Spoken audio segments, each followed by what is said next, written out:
अच्छा ये ना उन लोगों ने हमें एक कोड दिया हुआ है यहाँ पे, अब मुझे नहीं पता है कोड क्या काम कर रहा है, बट इसके अंदर से कुछ सवालात उन्होंने दिए हैं, 8 नंबर के सवालात ए और बी पार्ट में खाली उन्होंने टेस्ट कर लिए। तो इम्पॉर्टेंट क्वेश्चन है in context to this paper. तो यहाँ पे देखो, यहाँ पे वो हमें क्या कह रहा है कि ये उसने ना सूडो कोड दिया है और वो कह रहे हैं complete the following table by giving the answers using the pseudo code. तो वो कह रहे हैं align number containing of variable being incremented. Variable increment आपने किस तरह करना है, काउंट प्लस प्लस करके करे हो तो यहाँ पे तो आपके पास 23 हो सकता है, 19 हो सकता है, 19 एंड 23 दोनों लिख लो, ठीक है। तो ये आपके पास बन जाएगा 19 23। हमने एक ही लाइन देनी थी। वो कह रहे हैं number of the functions used, function कितना हो रहा है आपके पास, ये लेंथ एक फंक्शन है, आपके पास मिड एक फंक्शन है, फिर आपके पास मॉड भी एक फंक्शन है, 1 2 3, 3 फंक्शंस हो गए। हाँ यही फंक्शन है। तो यहाँ पे आप लिख लो 3 फंक्शन है, जो बेसिकली आपके पास चीज़ें इंसर्ट में गिवन होती है ना वो आपके फंक्शंस होते हैं। अब वो कह रहे हैं number of parameters pass to S T R to num, एक ही पैरामीटर होता है इसका। S T R to num कहाँ पर है, यहाँ पे कहीं लिखा हुआ नहीं लिखा हुआ, लेकिन वैसे बल्कि ये है ना, ये 1 ही होता है इसका पैरामीटर। ये मिड आपको ना कोई एक पैरामीटर रिटर्न करेगा, तो ये 1 ही होता है। Name of the procedure other than check, तो चेक तो हमारे पास ये मेन प्रोसीजर है, पेरेंट प्रोसीजर है हमारे पास। इसके बाद जो दूसरा हमारे पास प्रोसीजर है वो क्या हो सकता है। अच्छा लेंथ क्या करता है, लेंथ आपके पास फंक्शन है, क्यों, बिकॉज वो लेंथ रिटर्न कर रहा होता है आपको, ठीक है। तो लेंथ इज़ अ फंक्शन। अगर मैं बात करूँ एस टी आर टू नम की, एस टी आर टू नम भी आपके पास क्या करता है, नंबर को स्ट्रिंग में कन्वर्ट करता है और रिटर्न कर देता है। इसी तरह मिड भी यही काम कर रहा है। तो दूसरा हमारे पास प्रोसीजर कौन सा है यहाँ पे, the name of a procedure other than check. Mod भी आपके पास वैसे रिटर्न ही कर रहा होता है चीज़ें, इसको कुछ वैल्यू रिजल्ट नहीं हो सकता वो आखिर में कॉल रिजल्ट। हाँ रिजल्ट शायद हो सकता है, बिकॉज बचता यही है हमारे पास, इसके अलावा ना और कुछ है नहीं। हाँ तो प्रॉबेबली यही होगा। अब रिजल्ट के अंदर भी वैसे इतनी इन्फॉर्मेशन हमें दी नहीं हुई जिसकी वजह से हम बता सकें कि फंक्शन है प्रोसीजर है, लेकिन आई थिंक फिर यही ऐसे ही होगा, ठीक है। और एक चीज़ ये होती है कि वैसे तो कॉल आप फंक्शन के साथ भी लिख सकते हो, प्रोसीजर के साथ भी, लेकिन एएस लेवल सीएस में ना आई थिंक ये जो कॉल होता है ना ये नॉर्मली प्रोसीजर के साथ यूज़ होता है। तो यहाँ पे आप लिख दो रिजल्ट होगा, ये बस मुझे वेरीफाई करना है।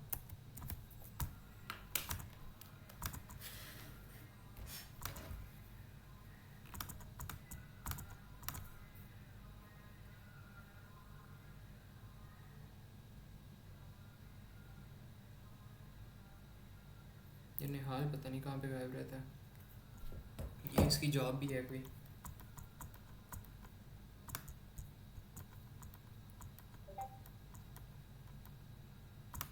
अच्छा 1 3 ठीक है सही है। अच्छा एक यहाँ पे सवाल था, मैंने कुछ गड़बड़ कर दी है यहाँ पे। हाँ ये देखो, ये लाइन नंबर मैंने थोड़ी सी ना यहाँ पे मिस आउट कर दी, ये 1923 था, ये आपके पास यहाँ पे कुछ और आया था, ये 3 है। And then type of the loop structure, loop structure का कौन सा टाइप है, ये वाइल लूप आपके पास यूज़ हो रहा है। और इसमें वाइल लूप नहीं लिखना, इसमें उसका टेक्निकल नाम लिखना है।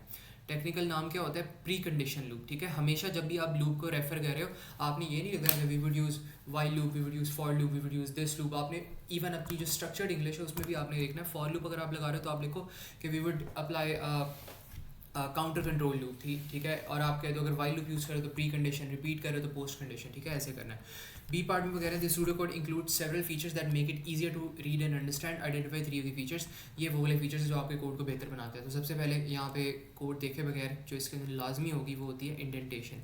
इंडेंटेशन ये होता है कि आप हर जो कोड की लाइन है वो एक फॉर्मेटिंग से स्टार्ट करो, मतलब यहाँ पे भी इस तरह, यहाँ पे भी इस तरह, यहाँ पे भी इस तरह, पढ़ना बहुत मुश्किल हो जाएगा, ठीक है। तो यहाँ पे देखो, यहाँ पे पहला उसने प्रोसीजर यहाँ से स्टार्ट किया, डिक्लेयर थोड़ा सा बाद में, फिर ये इस तरह, एंड देन वाइल, यहाँ पे वाइल के नीचे जो चीज़ें आ रही हैं वो थोड़ा सा आगे से होंगी, तो ये इंडेंटेशन होती है। फिर इसके बाद यहाँ पे आ जाती है स्पेसेस आ जाती हैं एंड मीनिंगफुल आइडेंटिफायर नेम्स। तो यहाँ पे आप कह दो स्पेसेस एंड देन मीनिंगफुल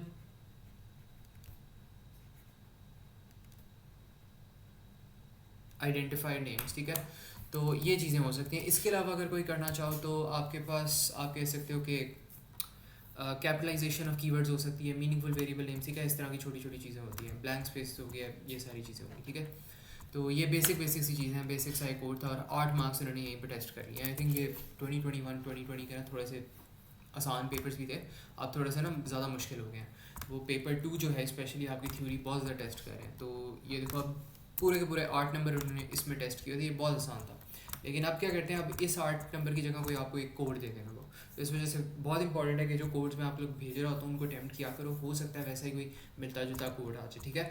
और हमेशा ये होता है कि जो आपके एक और भी चीज़ है कि जो आपके बड़े वाले क्वेश्चन आते हैं ना, 15 मार्क के क्वेश्चन आ रहे हैं, 20 मार्क के क्वेश्चन आ रहे हैं, उनमें जो उसने मॉड्यूल की डिस्क्रिप्शन दी होती है, यू वुड हैव नोटिस कि आधे से ज़्यादा जो मॉड्यूल्स होते हैं उनके बारे में वो कोड लिखवाता नहीं है। तो वो जो जिनके बारे में कोड्स नहीं ना उसने लिखवाया ना, उनके कोड्स अटैम्प्ट किया करो, हो सकता है अगली अटैम्प्ट में वो उससे कुछ सिमिलर दे दे, और मतलब ऐसे ही क्वेश्चन एग्जामिनर दे रहा होता है, ठीक है। तो ये सारे आपके प्रैक्टिस क्वेश्चन हैं। अब ये वाला जो हम 2021 में मैंने क्वेश्चन आपको कहा था करके, तो जिसमें गेट स्टार्ट वाला फंक्शन था, मेरे ख्याल में क्या कर रहा था वो, जो सेंटेंस था उसमें से वर्ड की स्टार्टिंग पोजीशन दे रहा था। अब उसी वाले फंक्शन के अंदर एक लॉजिक ये लग रही थी, स्पेसेस वाली लॉजिक लग रही थी।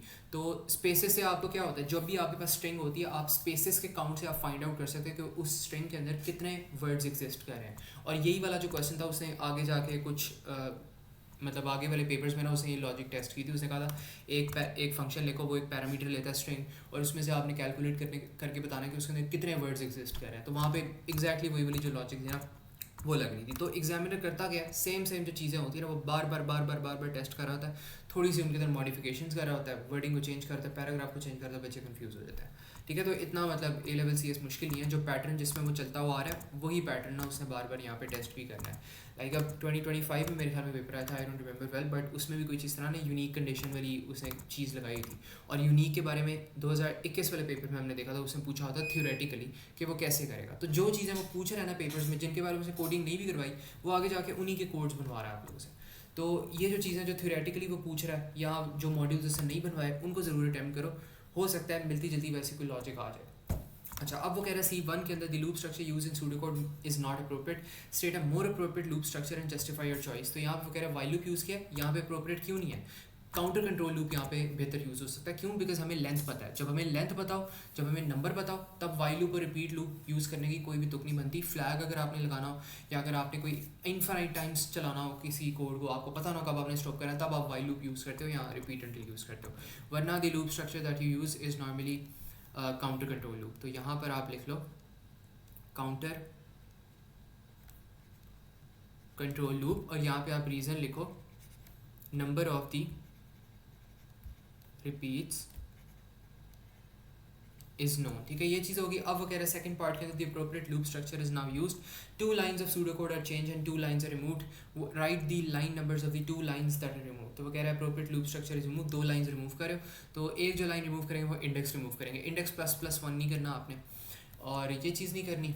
इसके अलावा तो मेरे ख्याल में सेम नहीं आ रहा, 2 लाइंस कैसे हो गई। अच्छा हाँ, इसने इनिशियलाइज भी तो किया है, initialise line number 15 and line number 23, इसको रिमूव कर दो।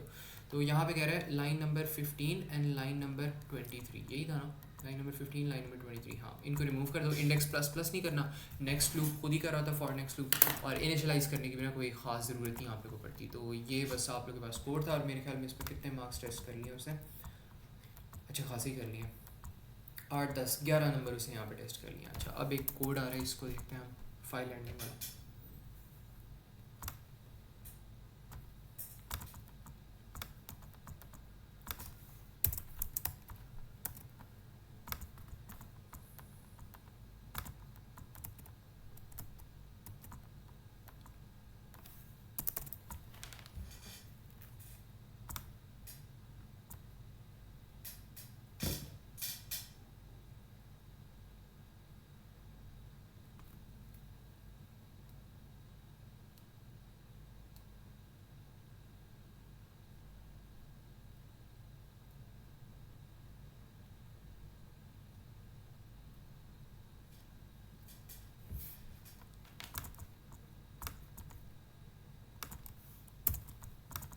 अच्छा, इसमें देखो यहाँ पे वो हमारे पास क्या कह रहा है कि वो यहाँ पे कहता है कि a company has several departments, each department stores the names, email address and the status of each employee in that department in its own text file. All text files have the same format. Employee details are stored as 3 separate data strings on 3 consecutive lines of the file. An example of the first 6 lines of one of the files is as follows. ठीक है। तो वो कह रहा है कि एक company के अंदर सेवरल डिपार्टमेंट्स है, ईच डिपार्टमेंट क्या कर रहा है, वो नेम स्टोर कर रहा है, ईमेल एड्रेस स्टोर कर रहा है, and the status of each employ store कर रहा है। तो मतलब वो कर क्या रहा है कि एक फ़ाइल आपने बनाई है, उसके अंदर पहला जो एम्प्लॉय आ रहा है उसका employee name, employee address, employee status एक लाइन में उसने ना यहाँ पे इकट्ठा करके लिख दिया। और फिर वो क्या कर रहा है, दूसरा एम्प्लॉय आपके पास आ रहा है, उसका नाम, ईमेल एड्रेस और स्टेटस उसने इस तरह करके 3 लाइन में लिख दिया। अभी पहली तो बात तो ये है कि इसमें ना फॉर्मेट बहुत बकवास फॉर्मेट में लिखा हुआ है, तो हो सकता है एग्जामिनर इसके बारे में आपसे क्वेश्चन करे कि इसको आप बेहतर किस तरह बना सकते। तो अच्छा फॉर्मेट क्या हो सकता है कि एक लाइन आप रिजर्व करो एक एम्प्लॉय के लिए, क्योंकि इस तरह मतलब देखने में वो सही नहीं लग रहा कि आपके पास बार बार एक आ रहा है। आपको नंबर 1 जो आपके पास लाइन नंबर 1 है उसमें एम्प्लॉय का नाम हो, थोड़ी सी स्पेस डाल के एम्प्लॉय का ईमेल हो, थोड़ी सी स्पेस डाल के एम्प्लॉय का स्टेटस हो। तो इस तरह का कोड जो है ना आपको यहाँ पे लिखना चाहिए, एंड ये that should be the goal. ये बिकॉज बहुत उसने फजूल किस्म की फाइल बनाई है। अब वो यहाँ पे कह रहे हैं अब प्रोसीजर, लेकिन हो इस तरह है, ठीक है। अब कह रहे हैं procedure make new file will take 3 parameters an existing file name, और वो क्या करेगा, एक न्यू फाइल नेम लेगा and a search status value, create a new text file using the new file name, write all the employee details to the new file where the employee status is not equal to the search status value। अच्छा, search status value क्या चीज़ थी, कैसे बताया हुआ था, any status of each employee, first employee status value। अच्छा, एक वो ले रहा है existing file name, new file name and a search status value। अच्छा, स्टेटस वैल्यू ले रहा है, कोई भी स्टेटस हो सकता है, हमें नहीं पता। ये जो स्टेटस थर्ड लाइन में वो स्टोर कर रहा था ना, वही कोई स्टेटस है, अब मुझे नहीं पता किस तरह का होगा। लेकिन वो कह रहा है create a new text file using the new file name, नई टेक्स्ट फाइल क्रिएट करता है, write all the employee details to the new text file where the employee status is not equal. अगर employee status not equal to आ रहा है ना, जो हमने पैरामीटर भेजा है उसके टारगेट स्टेटस के नॉट इक्वल टू आ रहा है, देन हमने नॉट वाले लोगों को, फॉल्स वाले लोगों को, या जो भी नॉट वाले लोग आ रहे हैं उनको हमने नई फाइल के अंदर डाल देना है। मतलब कोई ना कोई गलती की होगी शायद उन लोगों ने। अब वो कह रहे हैं count the number of the sets of employee details that were in original file. तो हमने क्या करना है, हमने sets of employee detail store करनी है that were in the original file. अब सेट क्या है हमारे पास, सेट ऑफ डिटेल के बारे में हो सके, क्या सेट ऑफ एम्प्लॉय नेम नहीं कहा। तो ये जो है ना, ये आपके पास एक है सेट 1 है, सेट 1 के अंदर नेम आ रहा है, ईमेल आ रही है, अंदर एम्प्लॉय स्टेटस आ रहा है। तो ये सेट आपने करना है। तो इसमें आसान ट्रिक ये हो सकती है, सारी लाइंस का काउंट रखो और उनको डिवाइड कर लो 3 से, तो आपके पास आ जाएगा, आपके पास नंबर ऑफ सेट्स आ जाएगा, ठीक है, बिकॉज एक सेट के अंदर 3 लाइंस है। ये चीज़ होगी। अब वो कह रहा है count the number of the sets of employee details that were written to the new file, ठीक है। तो जैसे जैसे आप क्या कर रहे हो, आप राइट फाइल वाली कमांड लगा रहे हो, यहाँ जैसे जैसे आपके पास नॉट इक्वल टू आ रहा है, आप क्या करो, काउंट प्लस प्लस करते जाओ, ठीक है। ये चीज़ कर लो एंड देन आपने क्या करना है, प्रोड्यूस समरी रिपोर्ट। तो एग्जाम्पल समरी रिपोर्ट क्या है, file marketing contain 54 employee details, 52 employee sets of details were written to the file, ठीक है। तो वो कह रहा है आपने समरी रिपोर्ट देनी है कि जो ओरिजिनल फाइल थी उसके अंदर कितने एम्प्लॉय थे और जो न्यू फाइल है उसके अंदर कितने आ रहे हैं। तो ये बेसिकली न्यू फाइल है, ये बेसिकली पुरानी फाइल थी। तो इस तरह करके एक समरी रिपोर्ट आपने लिखी है। अब वो कह रहे हैं right a pseudo code for the procedure make new file, ठीक है। तो प्रोसीजर हमने करना है, आसान सा कोड होगा आई थिंक, इतना कोई इसमें परेशानी वाली बात नहीं है। सबसे पहले आपने क्या करना है, आपने यहाँ पे लिखना है स्टेप बाय स्टेप। अब चलो सबसे पहले अपना प्रोसीजर लिखो। यहाँ पे प्रोसीजर की हेडिंग आपके पास क्या हो जाएगी, मेक न्यू फाइल, और इसके अंदर आपके पास कुछ पैरामीटर्स आ रहे हैं। सबसे पहले उसने आपको पैरामीटर दिया है फाइल का, तो फाइल एज स्ट्रिंग, फाइल हमेशा स्ट्रिंग में होती है। एंड देन आपके पास आएगा न्यू फाइल, एन फाइल कह लो एज स्ट्रिंग, एंड देन यहाँ पर आपके पास आएगा स्टेटस। अब स्टेटस के बारे में खैर मुझे पता नहीं है कि मतलब क्या ही है, लेकिन स्टेटस की जो वैल्यू है देखते हैं यहाँ पे शायद कुछ हो। अच्छा, एक चीज़ है, स्टेटस की वैल्यू जो मर्जी हो, स्टेटस की वैल्यू हमेशा स्ट्रिंग होगी। क्यों, देखो अब ये चीज़ जो थी ना, ये एग्जामिनर ने आप लोगों को कंफ्यूज करने के लिए दी थी। आप लोग हमेशा इसका जो पैरामीटर है वो पूरा टाइम पैरामीटर ढूंढने में लगा दोगे, लेकिन अगर आप लोगों ने नोटिस किया हो कि जो फाइल के अंदर जब भी डेटा चला जाता है, चाहे वो इंटीजर गया हो फाइल के अंदर, चाहे वो बूलियन गया हो, वो फाइल के अंदर जाके वो ऑटोमेटिकली क्या बन जाता है, स्ट्रिंग बन जाता है, बिकॉज फाइल ही आपके पास स्ट्रिंग है।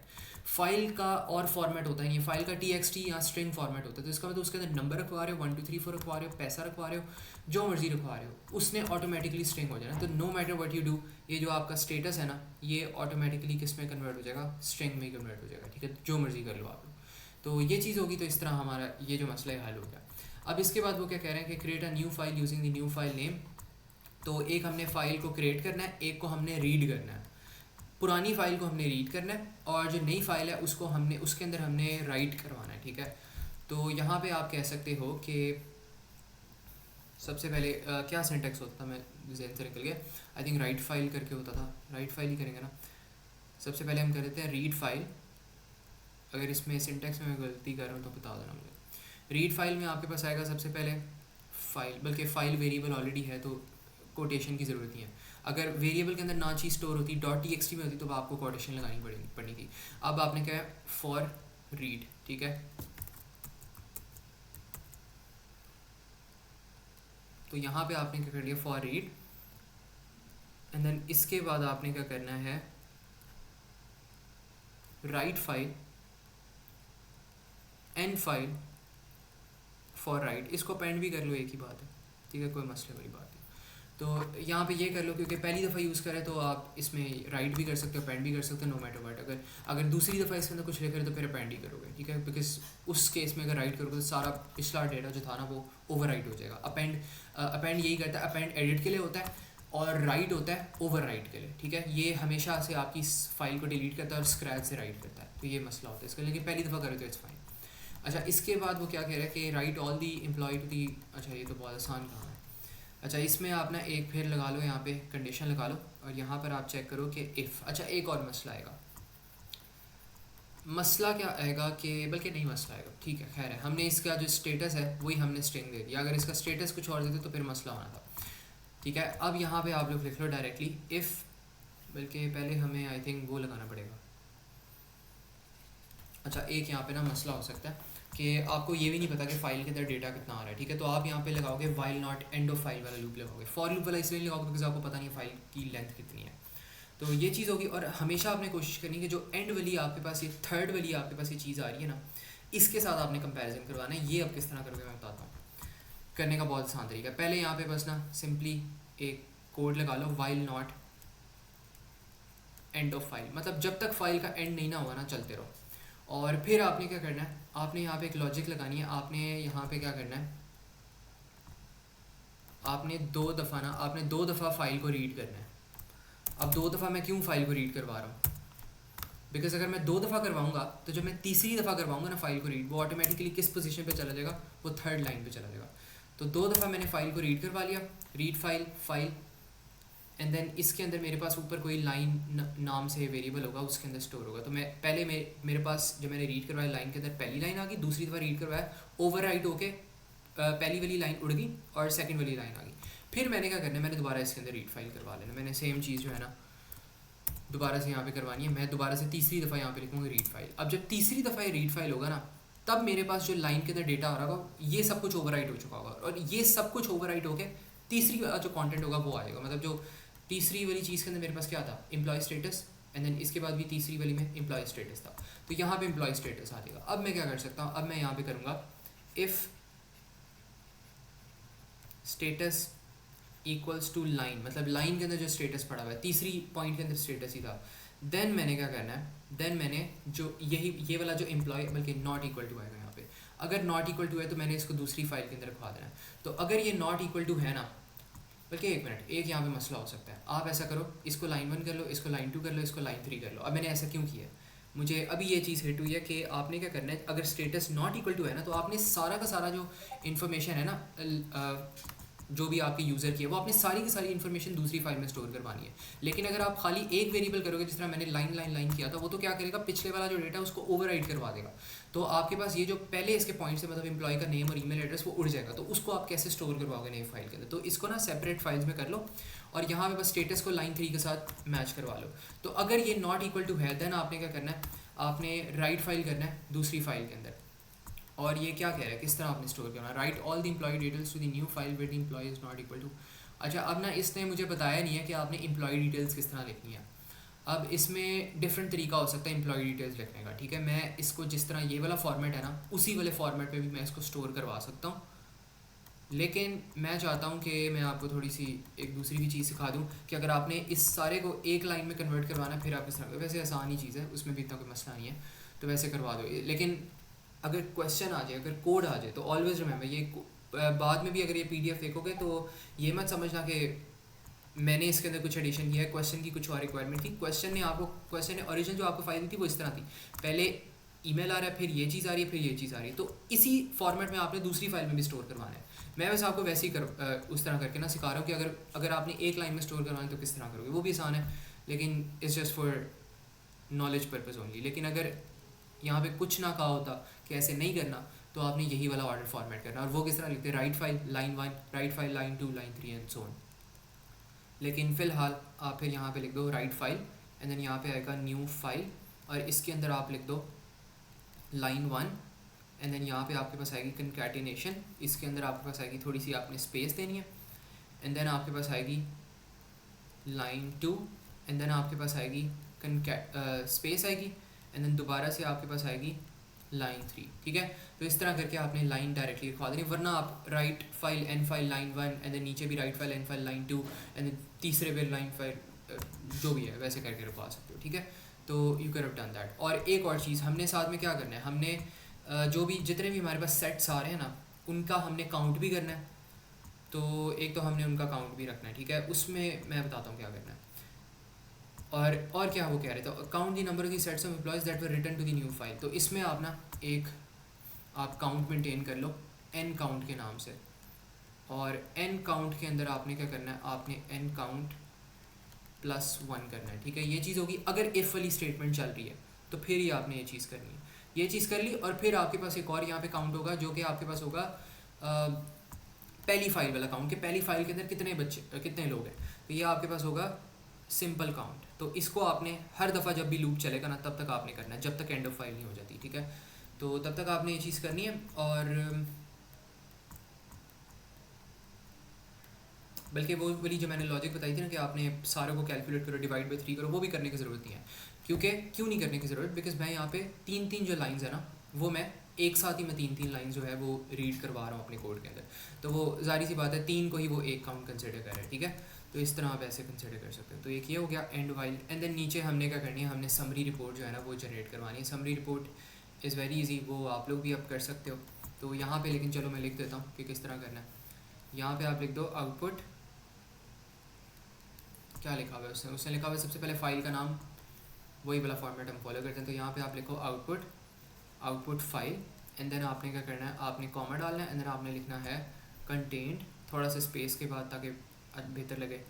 कंटेंट कितने एम्प्लॉय डिटेल्स, तो यहाँ पे कंटेंट लिखो, एंड देन यहाँ पे आप लिखो थोड़ी सी स्पेस के बाद आप यहाँ पे लिख दो कंटेंट काउंट, एंड देन दोबारा एम्प्लॉय डिटेल्स। तो वो ऊपर वाला जो मैसेज उसने आपको समरी में दिया हुआ ना वही आपके पास प्रिंट हो जाएगा। तो यहाँ पे वो कहेगा कि फाइल जो भी फाइल का नाम होगा, कंटेंट काउंट जितना भी काउंट होगा, employee details contains 54 employee details and so on. तो फिर आप इसके बाद लिख दो यहाँ पे आउटपुट, और यहाँ पे क्या फॉर्मेट था, यहाँ पे फॉर्मेट था पहले काउंट आ रहा था, तो यहाँ पे आप लिख दो इसका काउंट कहाँ पे, एन काउंट। तो यहाँ पे आ जाएगा एन काउंट, और यहाँ पे थोड़ी सी स्पेस दो, एंड देन आप लो an count employee sets of details,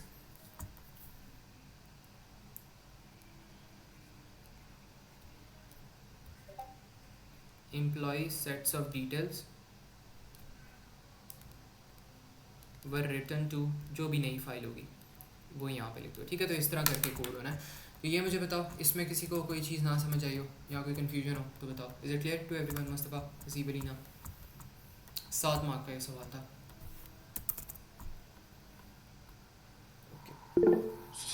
मुझे ठीक समझ आ गया, लेकिन ये जो आपने रीड फाइल को राइट लाइन 1 लाइन 2 लाइन 3 किया था, ये वाला मुझे पार्ट समझ नहीं आया। अच्छा, इसमें हमने पता है क्या किया, देखो जो गार्ड है ये होता ही इस तरह नहीं, ये होगा ही ऐसे, इसको ना और किसी हम तरीके से कर नहीं सकते। इसमें आपने ये करना है कि हम बेसिकली यहाँ पे क्या कर रहे हैं कि ना आपने ये जो लाइन 3 है, ये इस वाले एम्प्लॉय स्टेटस को आपने रीच करना है, ठीक है। लेकिन इस स्टेटस तक आप पहुँचोगी तभी जब आप पहले लाइन 1 रीड करोगे एंड देन लाइन 2 रीड करोगे। मतलब 2 दफ़ा आप रीड फाइल अगर नहीं करोगे तो आप तीसरी लाइन पे पहुँचोगे नहीं, क्योंकि जो फाइल का रीड फाइल हमने सिर्फ हमने सिर्फ ये जो लाइन थी ये कॉपी पेस्ट कर दी थी ना, इस तरह तो दूसरी फाइल में तीनों आ जाएंगे। तो दूसरी फाइल में हमने सब कुछ ही यहाँ पे करना था। देखो वो कह रहा है कि write all the write all the employee details में सब कुछ आ जाएगा, ठीक है। एक जो रीड फाइल होती है ना, जो राइट फाइल होती है, जो अपेंड फाइल होती है, वो एक लाइन को कॉरस्पॉन्ड कर रही होती है। एक दफ़ा रीड फाइल लिखोगे पहली लाइन, दूसरी दफ़ा लिखोगे दूसरी लाइन एंड सो ऑन। तो इस तरह वो करके चलती है। तो हमने तीसरी तक पहुँचने से पहले हमें पहली 2 को करवाना ही पड़ना था रीड फाइल। अच्छा, इसके बाद अब वो कह रहा है कि an alternative format is use. देखो वही वाला क्वेश्चन आ गया। For storing the data a text file will still be use. Describe the alternative method, तो जो भी ऑल्टरनेटिव मेथड आ रहा है वो हमने यहाँ पे डिस्क्राइब करना है। अब इसमें वो क्या कह रहा है कि ये जो ऑल्टरनेटिव मेथड है क्या है, ये कह रहा है फाइल वही वाली यूज़ होगी, लेकिन हमने क्या करना है, store details on same line.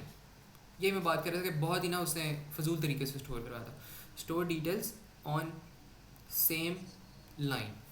अच्छा, अब एक कोड यहाँ पे याद रखो कि कोड आप लोगों ने क्या करना है, एक ऐसा भी कोड आ सकता है कि वो क्या करेगा, आपको इस तरह करके ना, जो भी आपकी इस तरह फाइल है, 3 आपकी फाइल नंबर रिटर्न थी राइट, इस तरह 3 लाइंस में थी, वो आपको कहेगा कि एक नई फाइल बनाओ और उसके अंदर दुरुस्त करके लिख दो। लेकिन वो तो कोड हमने खैर इसी में ही कवर हो गया हमारा।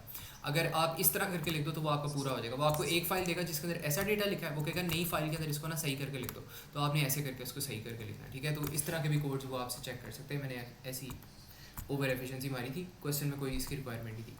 अब वो कह रहा है state 1 advantage and disadvantage of the alternative format. तो एडवांटेज क्या होता है, ईजियर टू ट्रैक करना ईजियर होता है। डिसएडवांटेज क्या होता है, अगर आपने डेटा निकालना है, स्टेटस सेपरेटली निकालना है, तो बहुत मुश्किल हो जाएगी। आपको क्या करना पड़ेगा, आपको टोकनाइजेशन करनी पड़ेगी, जिस तरह मैंने आपको टोकनाइजेशन सिखाई दी। अब देखो ये सारी वो आपको एग्जामिनर हिंट दे रहा है कि वो क्या क्या चीज़ें टेस्ट कर सकता है, उसका दिमाग आप पढ़ सकते हो इन थ्योरी पर्सन देख के। तो यहाँ पर आप कह सकते हो कि एडवांटेज इसका क्या होगा, फ्यूर फाइल ऑपरेशन रिक्वायर्ड होते हैं, मतलब ईजी होता है, few file operations, easy to read होता है। लेकिन ये होता है कि ना कॉम्प्लेक्स होता है, कॉम्प्लेक्स टू डी कोड या complex to extract individual data, तो ये मसला होता है। तो यहाँ पे आप लिख दो कॉम्प्लेक्स टू एक्सट्रैक्ट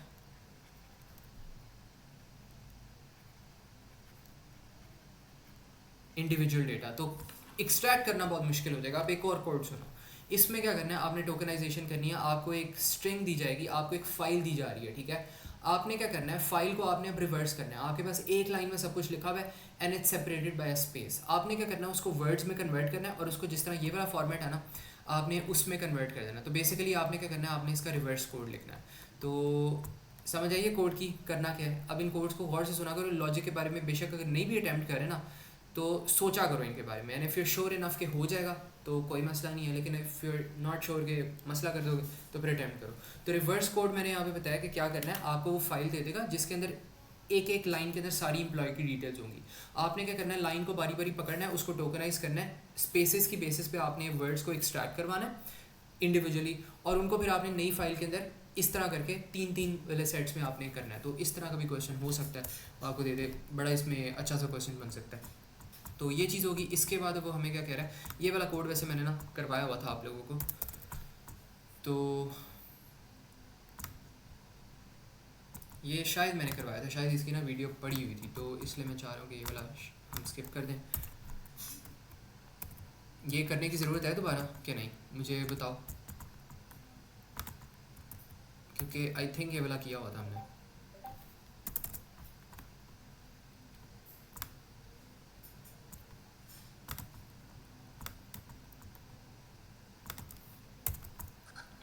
ये वाला सवाल यार बड़ा शुरू में करवाया था। हाँ, अब मुझे पता नहीं इस पर वीडियो पड़ी है, अगर वीडियो पड़ी है तो फिर तो आसान काम है, वहाँ से समझ आ जाएगा दोबारा।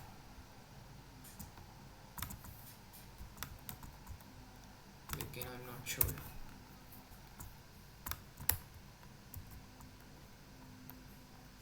अच्छा, फर्स्ट सेट रो निकालनी है हमने, लंबा कोड है।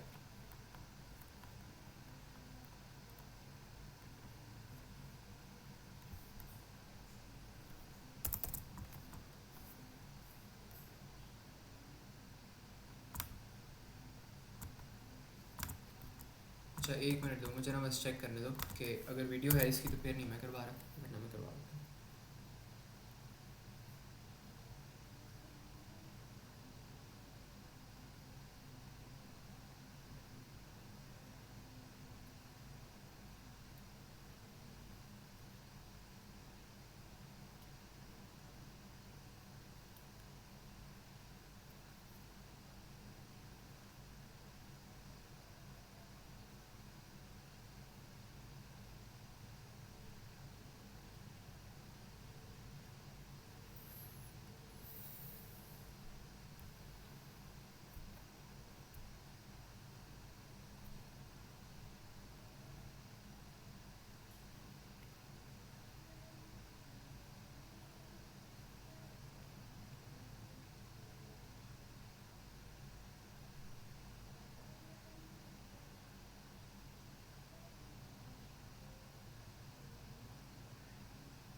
चलो ऐसा करते हैं, कर ही लेते हैं इसको, मुझे नहीं लगता इसकी ना वीडियो पड़ी हुई है।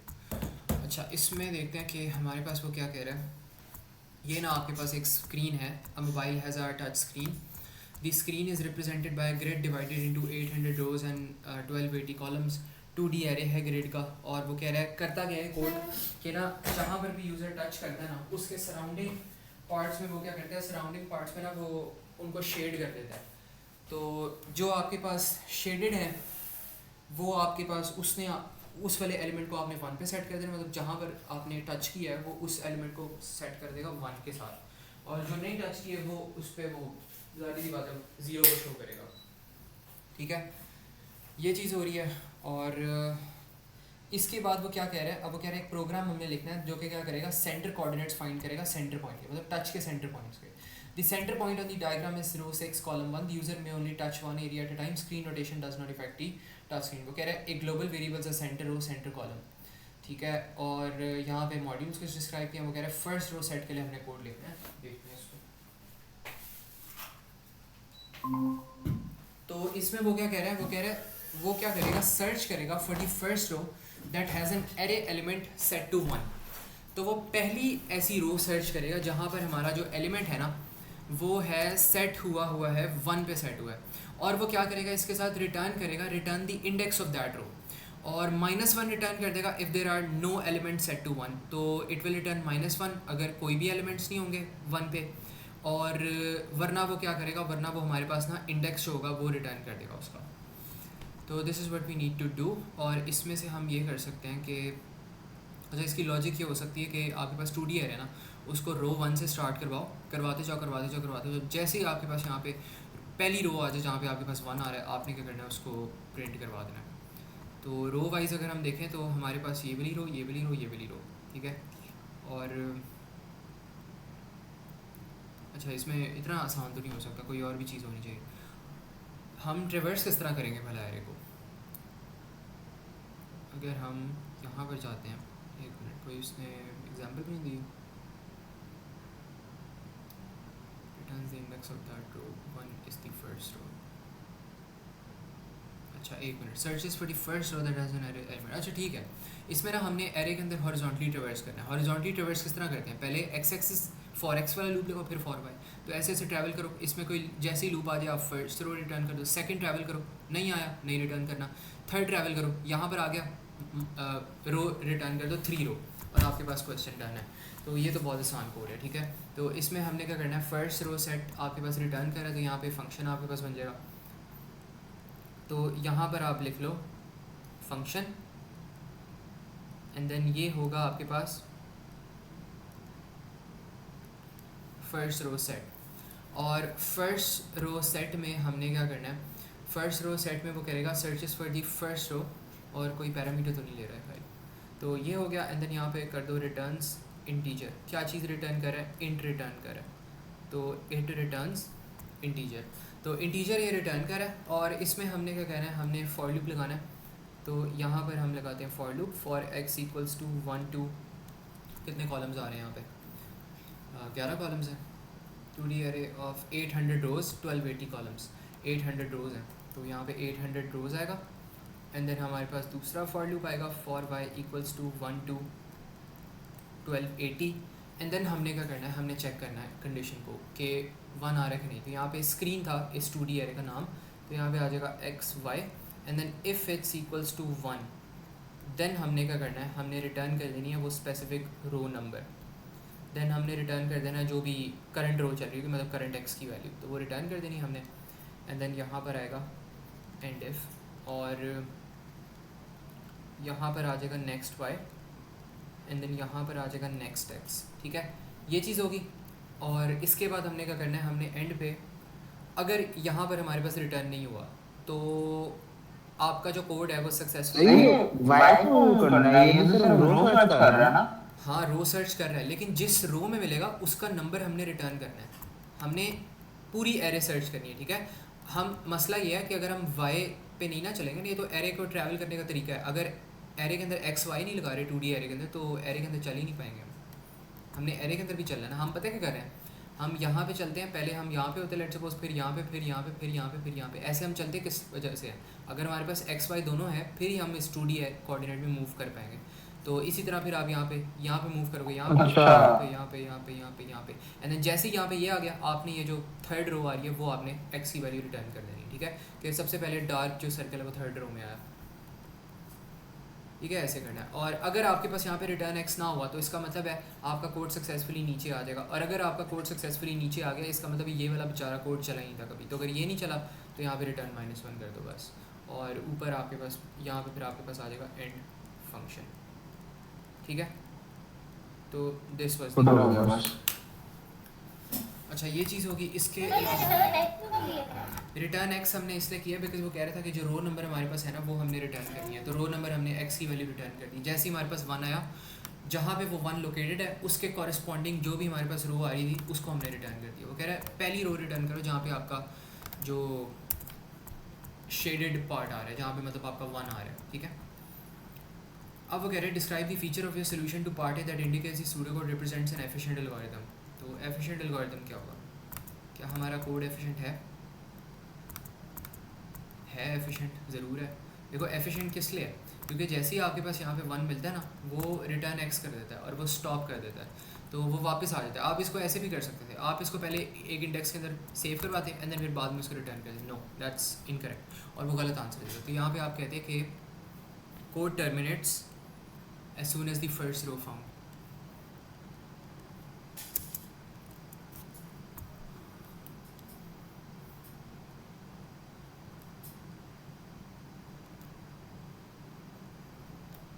सर जब इंडेक्स चेक करना होता है तो इंडेक्स वहाँ पे नहीं स्टोर होगा स्टार्ट किस में नहीं स्टोर होगा? में इंडेक्स वहाँ पे स्टोर नहीं होगा। तो वो वैसे ही हो रहा है। कहाँ पे? देखो ये तो हमने 1 से स्टार्ट किया, 1 से स्टार्ट करें एंड देन 1 से स्टार्ट करें। अच्छा स्टार्टिंग इंडेक्स आप बात, ये तो नहीं आप बात करी कि एरे के अंदर जो पहला इंडेक्स होगा हमारे पास उसके अंदर 1 ही डेटा पड़ा होगा? ये नहीं, ये ट्रू नहीं होती।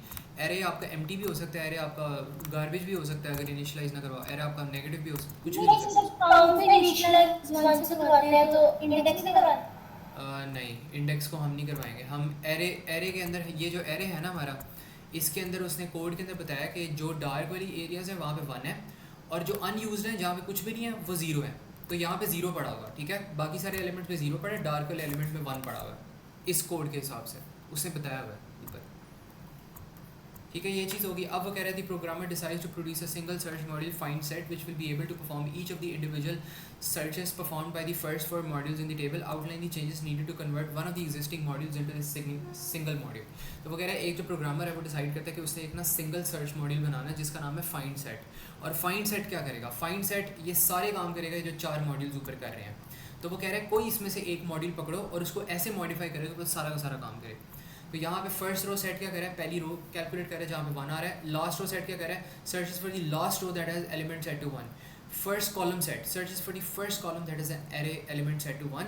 Last column set searches for the last column that has an array element set to 1। अच्छा इसमें हमने क्या करना है? फाइंड सेट करना है, एक ही सेट फाइंड करना है। तो last row searches for the last row that has an element set to 1। अच्छा इसमें अगर हमारे पास थोड़ा सा और अगर हम करें तो अगर हमारे पास फर्स्ट रो सेट मिल रहा है तो बल्कि नहीं, हमें पहला जो रो में हमें डार्क एरिया मिल रहा है वो रो 3 है, लेकिन जो पहले कॉलम में हमारे पास डार्क मिल रहा है वो तो ये वाली कॉलम है जो कि बनी है 1 2 3 4 5 6 7, 7th कॉलम में हमें पहले मिल रहा है। तो ये वाला भी हम जुगाड़ नहीं यहाँ पे लगा सकते जो मैं सोच रहा था। तो it can not be happening like that. इसमें देखते हैं किस तरह करना है। पहला कॉलम चाहिए, यहाँ कोड हम आई थिंक फिर इस तरह लिख सकते हैं। अच्छा इसमें क्या हो रहा था? पहली रो रिटर्न होगी, इसको अगर हम किसी स्पेसिफिक इंडेक्स में रखवा लें और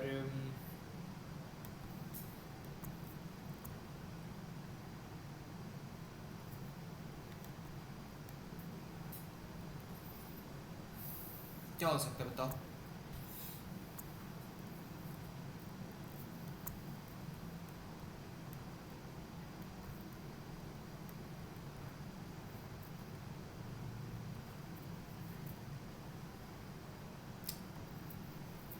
अच्छा, इसमें या तो हम ना ये कर सकते हैं कि अगर एक हमने चीज़ बनानी है तो हम आइडेंटिफाई कर लें कि हमारे पास सर्च किस तरह की हो रही है। क्या हम कॉलम फाइंड करना चाह रहे हैं, क्या हम वो फाइंड करना चाह रहे हैं, क्या कहते हैं, रो फाइंड करना चाह रहे हैं। तो यहाँ पे आई थिंक एक मिनट, अगर यहाँ पे मेरे पास ये फॉर एक्स वाला लूप है ऐसे, और मैं क्या करता हूँ, मैं इस कोड की बजाय मैं क्या चाहता हूँ, मैं चाहता हूँ कि मैं लास्ट रो फाइंड कर लूँ। तो मैं क्या करूँगा, इसके अंदर मैं चेंजेस क्या करूँगा, अगर मैं स्पेसिफाई कर दूँ कि मेरे पास मैं स्टार्टिंग जो पोजीशन है, स्टार्टिंग पोजीशन में यहाँ पर स्टार्ट कर दूँ 800 से, और यहाँ पर मैं गौर से अभी मेरी बात सुनना, ठीक है। इस फंक्शन को मैं किस तरह मॉडिफाई करूँ हल्का सा कि वो फर्स्ट रो सेट की जगह लास्ट रो सेट दे दे, मतलब लास्ट रो जहाँ पे आपके पास वो आ रहा है। तो आप पता क्या कर सकते हो, आप यहाँ पे 1 की जगह 800 लिख दो, यहाँ पे आप 1 लिख दो, रिवर्स कर दो, तो अब वो क्या करेगा, अब वो लास्ट वाली रो से स्टार्ट करेगा। लेकिन कॉलम के अंदर आप ऐसे ही रखो, लास्ट रो से स्टार्ट करने का क्या मतलब है, वो यहाँ से स्टार्ट करेगा हॉरिजॉन्टली लास्ट रो से, एंड देन वो ऊपर जाएगा, एंड देन वो इसके साथ यहाँ पे स्टार्ट करेगा, तो बॉटम टू टॉप आएगा। तो आप यहाँ पे पता क्या कर सकते हो, आप एक कोई बना लो मॉड्यूल, उसके अंदर आप एक पैरामीटर रखवा लो, पैरामीटर जो कि आइडेंटिफाई करेगा कि आपने लास्ट से किस आपने रो नंबर से स्टार्ट करना है। तो वो एक रो पास कर दो, इसके अंदर एक कॉलम पास कर दो, स्टार्ट रो पास कर दो, एंड रो पास कर दो, स्टार्ट कॉलम पास कर दो, एंड कॉलम पास कर दो। यहाँ पे स्टार्ट कॉलम अगर आप 1 पास करो, एंड कॉलम 1280 पास करो, और जो स्टार्ट रो है वो 1 पास करो, एंड रो 800 पास करो, तो आपके पास फर्स्ट रो सेट वाली चीज़ होगी, ठीक है। अगर आप कॉलम को वैसे ही पास करते हो जिस तरह फर्स्ट रो में किया, लेकिन एक्स की जो स्टार्ट वाली पॉइंट है उसको आप 800 रखवा देते हो, पास कर देते हो, और जो आपके पास यहाँ पे ये चीज़ है, क्या कहते हैं, जो इसका एंडिंग कॉलम है उसके अंदर आप 1 भेज देते हो, तो आपके पास लास्ट रो सेट वाली चीज़ हो जाएगी, ठीक है। तो इसका मतलब है इसी एक कोड को थोड़ा सा मॉडिफाई करके आप फर्स्ट और लास्ट रो कर सकते हो। But now the question is last column और फर्स्ट कॉलम किस तरह करना है। तो इसमें हम फिर ना ऐसे कर सकते हैं कि आप आइडेंटिफाई कर दो कि आपने कौन सी टाइप ऑफ सर्च करनी है, या तो आपने कॉलम सर्च करनी है या तो आपने रो सर्च करनी है। अगर कॉलम सर्च करनी है ना, तो क्या चीज़ कंफ्यूजिंग है, ये वाली चीज़, एक मिनट मैं समझाता हूँ इसको, मुझे खुद भी देखना ज़रा। कॉलम के लिए मैं चाह रहा था कि यहाँ पे हम कर रहे हैं रिटर्न एक्स, ठीक है। तो अगर मैं यहाँ पे रिटर्न वाई कर दूँ तो मेरे पास कॉलम रिटर्न हो जाएगा, है ना। बाकी सारी चीज़ें सेम रहेंगी, ठीक है। मतलब जो लॉजिक मैंने आपको रो के लिए बताई थी वही कॉलम के लिए यूज़ होगी, पैरामीटर वाइज ये जो फॉर लूप वाले पैरामीटर्स है वो सेम रहेंगे।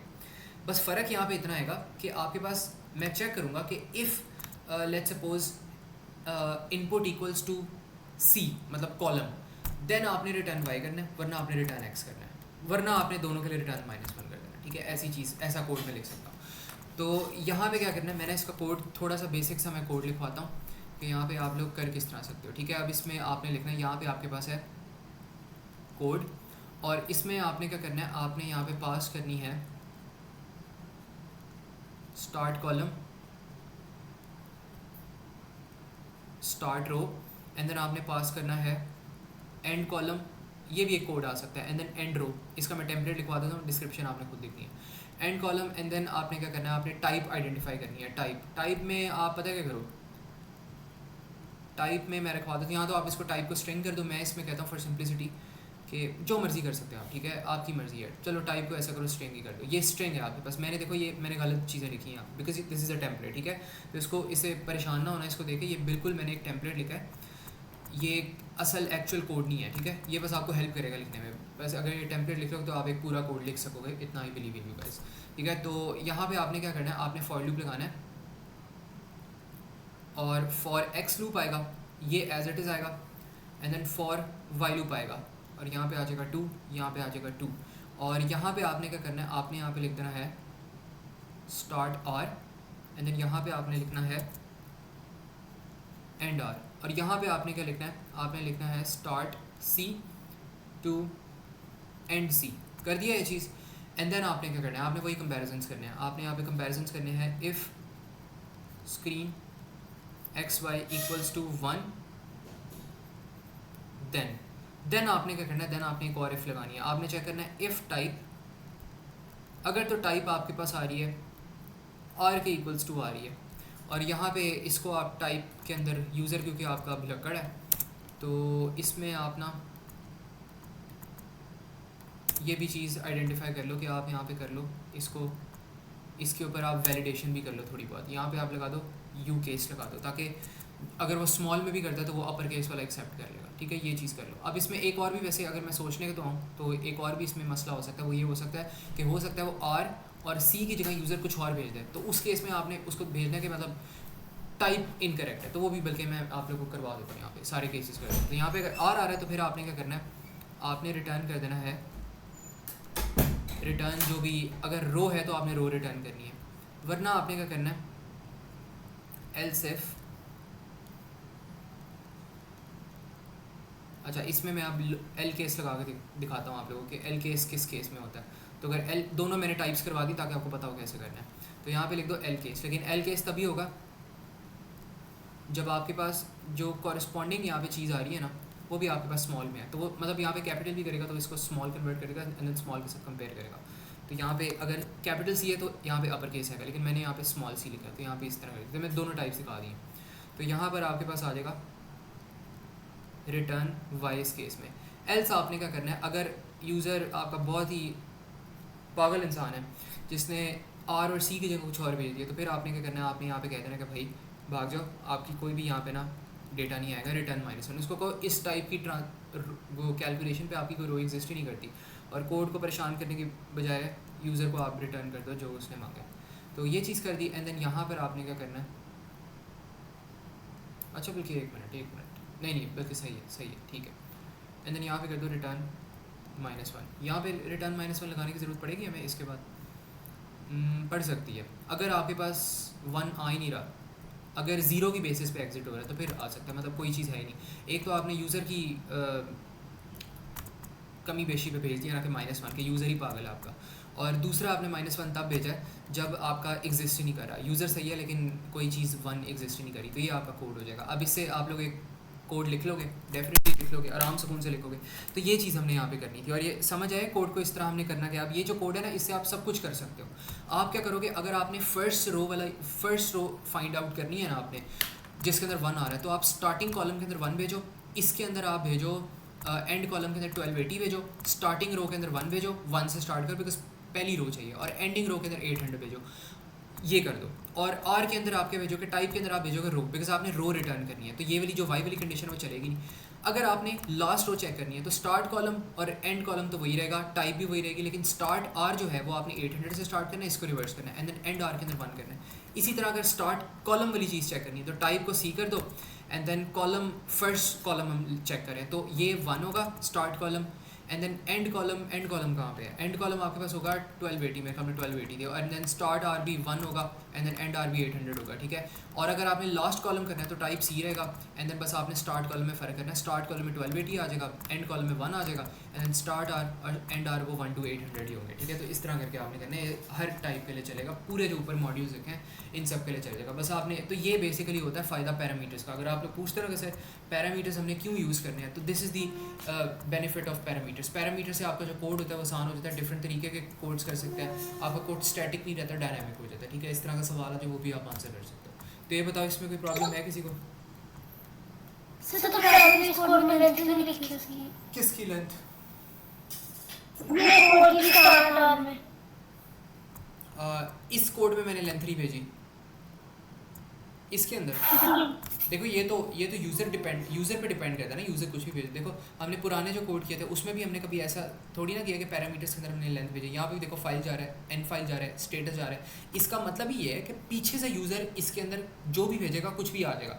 आपका यूज़र इसको पहली दफ़ा चलाता है, वो हो सकता है फाइल का नाम भेजे zubair.txt, दोबारा वो चलाता है तो वो भेज देगा ali.txt। तो इसका पर्पज़ ही है कि आपने यहाँ पे वेरिएबल्स रखवाने का पर्पज़ ही है कि ये डायनामिक हो सके। अगर आप यहाँ पे खुद ही से आप वैल्यूज़ यहाँ पे इंसर्ट करवा दो तो मतलब पैरामीटर्स का कोई फ़ायदा नहीं है, तो वो तो आपका मतलब पर्पज़ ही डिफीट हो गया। वो तो फिर आपने यहाँ पे पैरामीटर्स अगर आपने रखवा दिए यहाँ पे यहीं पर ही डायरेक्ट आपने पैरामीटर रखवा दिया, आपका कोड कांस्टेंट हो जाएगा, डायनामिक ही नहीं होगा। हमने यहाँ पे वेरिएबल इसलिए रखवाया ताकि पीछे से वो जो मर्जी एंटर करे वो इसमें आगे बस स्टोर हो जाए और आपका कोड डायनामिक हो जाए। यहाँ पे अगर 1 2 3 4 रखवा लोगे तो वो 1 2 3 4 ही चलेगा हमेशा, पीछे से चाहे आप जो मर्जी भेजते रहो तो वो स्टैटिक हो जाएगा, फ़ायदा नहीं होगा इस कोड का। तो all of the effort that we did would be for nothing. तो ये चीज़ समझ आइए सबको? नसीब, मुस्तफ़ा, आप लोग भी बताओ। कोई कंफ्यूजन हो इसमें, कोई ट्रबल हो? नो। ओके, अच्छा इसके बाद अब हमें क्या कह रहा है कि give one advantage and possible advantage of combining the 4 searches into a single module. तो एडवांटेज क्या हो सकता है? डायनामिक हो सकता है, लेस कोड हो सकता है, और डिसएडवांटेज क्या हो सकता है? ओनली वन चेंज, ज़्यादा कॉम्प्लेक्स हो जाएगा। Only have to change one module. तो यहाँ पे आप कह सकते हो डायनामिक और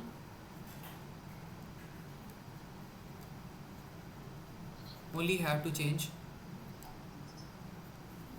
पैरामीटर्स। एंड देन ये हो सकता है कि ज़्यादा कॉम्प्लेक्स हो सकता है, ठीक है? जो सिंगल मॉड्यूल होता है ना वो ज़्यादा कॉम्प्लेक्स हो सकता है, मोर एरर्स आ सकते हैं इसके अंदर। कॉम्प्लेक्स आप कह दो, मोर एरर्स, इसलिए हम ना इनको बारी बारी डिफरेंट चीज़ों में कन्वर्ट कर लेते हैं ताकि हमें एरर जो है ना वो पता लग जाए। तो ये इसके अंदर छोटे छोटे जो होते हैं मसले आ सकते हैं।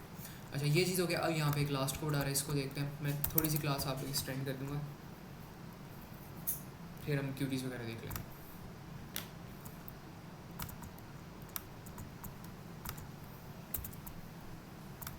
अच्छा इसमें वो हमें क्या कह रहा है? वो कह रहा है कि an additional module get centre is defined as follows. Get centre क्या करता है? Calculates the coordinates of the centre point. Centre point के कोऑर्डिनेट्स करता है। वो कह रहा है use the first 4 modules, first row set, last row set. ये तो बड़ा आसान है। फिर आपने क्या करना है? पहले आपने फर्स्ट रो सेट इसमें यूज़ करना है, उससे आपके पास पहली रो का इंडेक्स आ जाएगा, लास्ट रो सेट का इंडेक्स आ जाएगा, फिर आपके पास आ जाएगा first column and then last column का इंडेक्स आ जाएगा। तो फिर आप आराम से गेट सेंटर भी कैलकुलेट कर सकते हो। कैसे करोगे? पहला first row plus last row के इंडेक्स को की एवरेज ले लो, आपके पास रो वाली वैल्यू आ जाएगी। एंड देन फर्स्ट कॉलम और जो लास्ट कॉलम का एवरेज लो, आपके पास कॉलम वाली वैल्यू आ जाएगी। ये जो आप कॉलम वाली और रो वाली एवरेज वैल्यू आई है, ये आपका मिडिल पॉइंट हो जाएगा। तो वो कह रहा है assign values to centre row and centre column, set centre row to -1 if no screen is detected. है ये क्या बात है? Calculate the coordinates of the centre point, assign the values to centre row and centre column. इसके अंदर 1 1 ही आएगा मेरे ख्याल में। फिर sets the centre row to -1 if no screen is touched. मतलब अगर आपके पास इनमें से, अगर इन सब में से अगर आपके पास -1 रिटर्न हो रहा है ना, मतलब फर्स्ट रो भी नहीं मिली, लास्ट रो भी नहीं मिली, तो इसका मतलब है आपके पास स्क्रीन ही नहीं टच हुई। अच्छा इसमें भी ना अब आपके पास डिफरेंट केसेस हो सकते हैं। This is not as easy as it sounds. Skeleton मैंने आपको डिस्क्राइब कर दिया, बट इसमें क्या पता आपका फर्स्ट रो -1 रिटर्न कर रहा है। अगर फर्स्ट रो -1 रिटर्न कर रहा है खाली, तो इसका ये मतलब नहीं है कि आपके पास कोई रो एग्जिस्ट ही नहीं करती। इसका बस ये मतलब है कि हो सकता है आपके पास लास्ट रो, बल्कि एक मिनट, अगर आपके पास फर्स्ट रो आ रही है ना, तो आपके पास लास्ट रो भी आनी चाहिए, ठीक है? बिकॉज एक आपके पास केस ये हो सकता है कि आपके पास जो एक सिंगुलर रो आ रही है ना, उसके अंदर एक ही डार्क सर्कल है, तो लास्ट रो भी ये होगा और फर्स्ट रो भी ये हो जाएगी। तो अगर लास्ट रो चल रही है तो ये तो फर्स्ट रो भी चलेगी। हाँ दोनों -1 रिटर्न कर सकते हैं, लेकिन वो भी हमारे पास ना कोई, हाँ अगर दोनों -1 रिटर्न कर रहे हैं ना, तब हमारे पास इशू है। तो यहाँ पे जो कंडीशन मेरे दिमाग में बन रही है वो एंड वाली कंडीशन बन रही है। मैं कहूँगा इफ़ ये दोनों -1 रिटर्न करते हैं, या इनमें से कोई एक -1 रिटर्न करता है, वैसे तो एक ही बात है, ज़ाहिर सी बात है, अगर एक -1 करे तो दूसरा भी -1 ही करेगा, ठीक है? कॉमन सेंस है।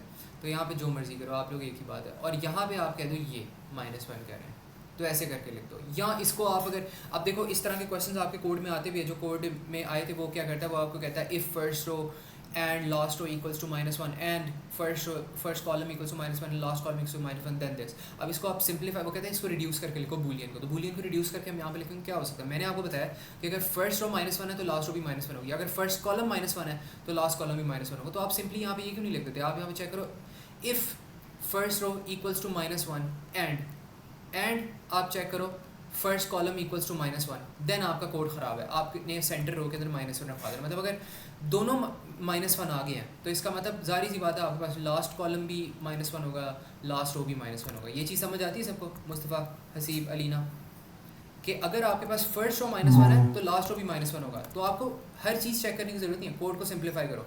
आप खाली एक को पकड़ लो, या आप इस तरह भी कर सकते हो, आप पकड़ो if first row equals to -1 and last column equals to -1, एक ही बात है। आप चेक करो if first column set equals to -1 and last row set equals to -1, एक ही बात है, ठीक है? आपने किसी एक को देखना है, अगर दोनों में से, कॉलम और रो में से किसी एक में से भी -1 आ रहा है, दोनों में से, तो वो आपका कोड ख़राब है, आपका कोई भी सेंटर नहीं एग्जिस्ट करता उस केस में। तो यहाँ पे आपने क्या करना है? आपने सूडो कोड लिखना है। बताओ सर -1 आ कैसे रहा है? मिनट बंद कर दे। -1 वो जो कोड्स है ना इन मॉड्यूल्स की, अगर आप डिस्क्रिप्शन यहाँ पे पढ़ो ना तो ये खुद ही -1 रिटर्न करें।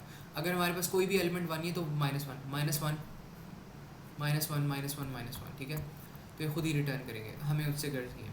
तो ये आपका प्रोसीजर है most probably because it's not returning anything. तो यहाँ पे आपने लिख देना है प्रोसीजर एंड देन ये आपके पास आएगा गेट सेंटर एंड देन आपने क्या करना है, आपने यहाँ पे चेक करना है कि calculate the coordinates of the centre points, ठीक है। तो यहाँ पे आपने चेक करना है इफ़ फर्स्ट रो सेट, अब मैंने नाम गलत लिखे, इनको आप लोगों ने खुद देखना है। If first row set equals to -1 and आप कह लो last column set equals to -1, then आपने क्या करना है, देन आपने यहाँ पे सेंटर रो के अंदर रखवा देना है -1, ये चीज़ होगी। एंड इफ एल्स में आपने क्या करना है, एल्स में यहाँ पे एल्स लिख लो, एल्स बेहतर है, वरना आप अगर लिख भी लोगे तो वो दूसरा कोड चल जाएगा, प्रोसीजर नहीं है। तो प्रोसीजर का मतलब ये है कि अगर आप यहाँ पे सेंटर रो के अंदर -1 रखवा भी लो ना तब भी वो नीचे चलेगा। तो हो सकता है नीचे वो आपका अनडिफाइंड आपका -1 रिटर्न हो रहा और वो -1 के साथ ही आपको एवरेज लेके रिटर्न कर देते। यहाँ पे मैं दिखाता हूँ क्या इशू आना था। तो यहाँ पे आप फिर ऐसे कर सकते हो कि आप यहाँ पे करो सेंटर, आपने वो असाइन करना है ना सेंटर रो, सेंटर रो आ रही है। सेंटर रो के अंदर आपने क्या चीज़ असाइन करनी है, आपने करना है first row set plus last row set and then इसको आपने डिवाइड करना है 2 से। अब इसमें ये ख्याल रखना कि इसको आपने ना क्या करना है, इंट भी करना है इसको, वो मैं बाद में करता हूँ। और यहाँ पर आपने क्या करना है, सेंटर कॉलम के अंदर आपने रखवा देना है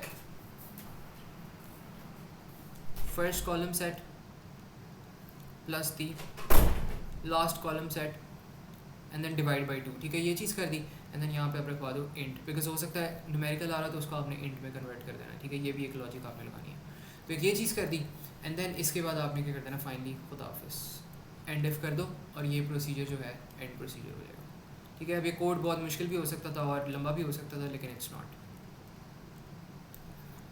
ठीक है। अब इसके अंदर यहाँ पे मैंने जो आपको चीज़ बताई थी वो ये थी, यहाँ पे मैंने एल्स क्यों यूज़ किया, एल्स मैंने इसलिए यूज़ किया बिकॉज देखो अगर पहले ही आपके पास सेंटर रो के अंदर -1 आ गया ना तो वो पता है क्या करेगा, अगर -1 आने के बावजूद अगर आप यहाँ पे एंड इफ लगाते तो वो दोबारा इस कंडीशन को डेफिनेटली रन करता, बिकॉज यहाँ पे रिटर्न नहीं करे। रिटर्न से तो फंक्शन में होता था ना कि आपका कोड नीचे वाली लाइन रिटर्न के बाद वाली चलाता ही नहीं था, लेकिन प्रोसीजर में चलाएगा।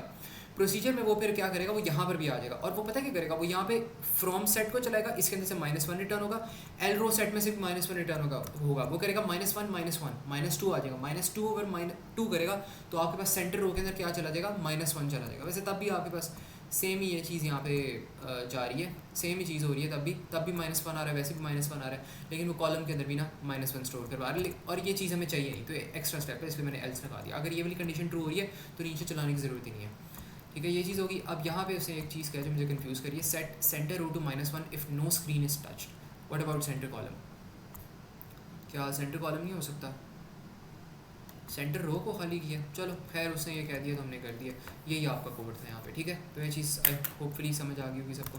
मुस्तफ़ा मैं आपका कोड ज़रा देखता हूँ, 1 मिनट,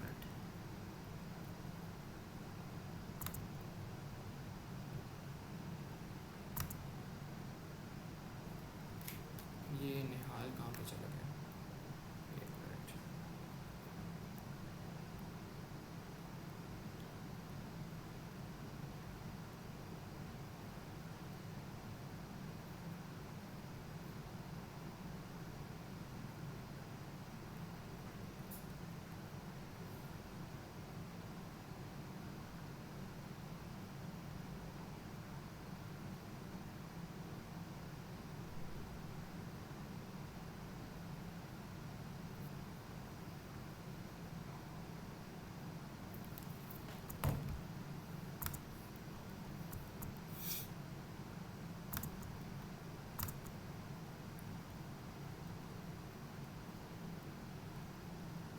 अच्छा कहाँ पे गया है आपके पास,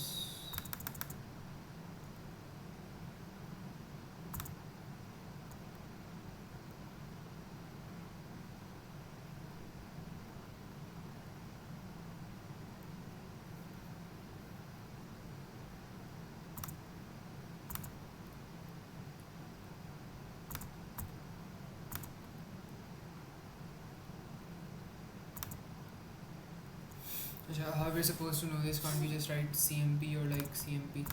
अच्छा, मुझे ज़रा समझाओ कि क्या यहाँ पे मसला आ रहा था.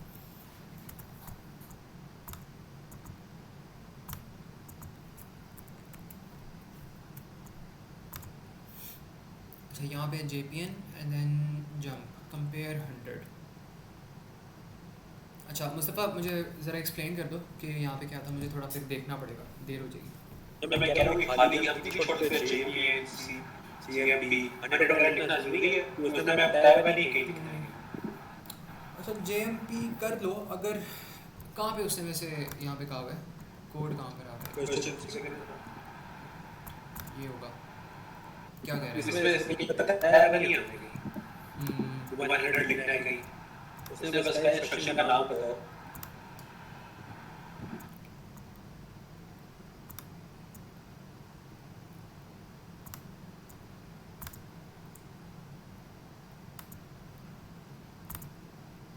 write an appropriate assembly language instruction for each cube using given set. The first one has been completed for you. अच्छा, इसमें ना वो कह रहा है कि आपने ना कोई यहाँ पे रैंडम सी एग्जांपल्स देनी है, तो एग्जांपल के हिसाब से उसने यहाँ पे लिखा हुआ है 100 लिखा हुआ है. तो आई रिकमेंड कि इसमें जो भी ये चीज़ें आ रही है ना, ये लिख दो एज इट इज़. क्योंकि वैसे तो मिलने तो वैसे भी मार्क्स चाहिए. मुझे अगर कोई बच्चा ऐसे लिख के देता तो I would give him marks, but examiner को कोई पता नहीं है. ठीक है, तो जिस तरह वो फॉर्मेट कर स्कीम फॉलो करे वैसे कर दो. उसको एक रियलिस्टिक एग्जाम्पल दे दो instead of writing hash N या इस तरह की चीज़ें लिखने के बगैर एक रियलिस्टिक उसको एग्जाम्पल दे दो. ठीक है, तो बेहतर तरीका ये यहाँ पे ऐसे कुछ लिख दो. JPN 100 लिख दो, JPN 200 लिख दो, कुछ भी लिख दो, लेकिन उसको एक रियलिस्टिक एग्जाम्पल दो. और स्पेशली अगर उसे यहाँ पे डेटा में आपको ऐसे देती ना, तो फिर तो आपने ऐसे ही करना है. और नॉर्मली वो हमेशा इस तरह की चीज़ें आपसे ना पूछ रहा होता है, तो वो देख लेना.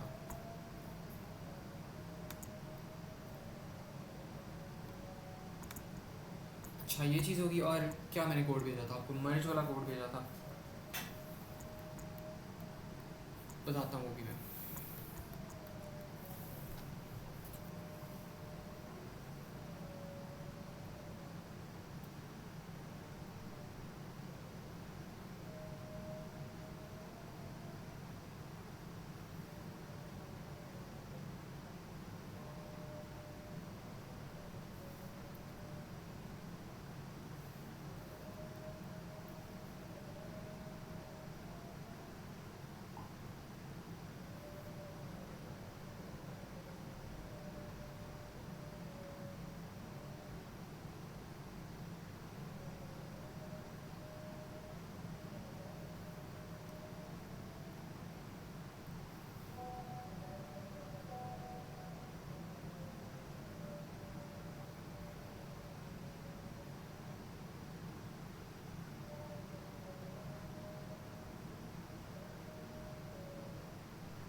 अच्छा, क्या कोड से? एक तो था आप लोगों का जो मैंने वो भेजा था, गेट स्टार्ट वाला था.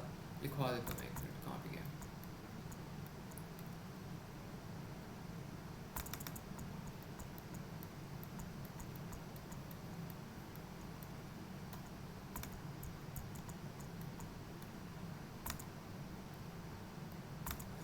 अस्सलाम वालेकुम निहाल, क्या हाल है? ठीक हो?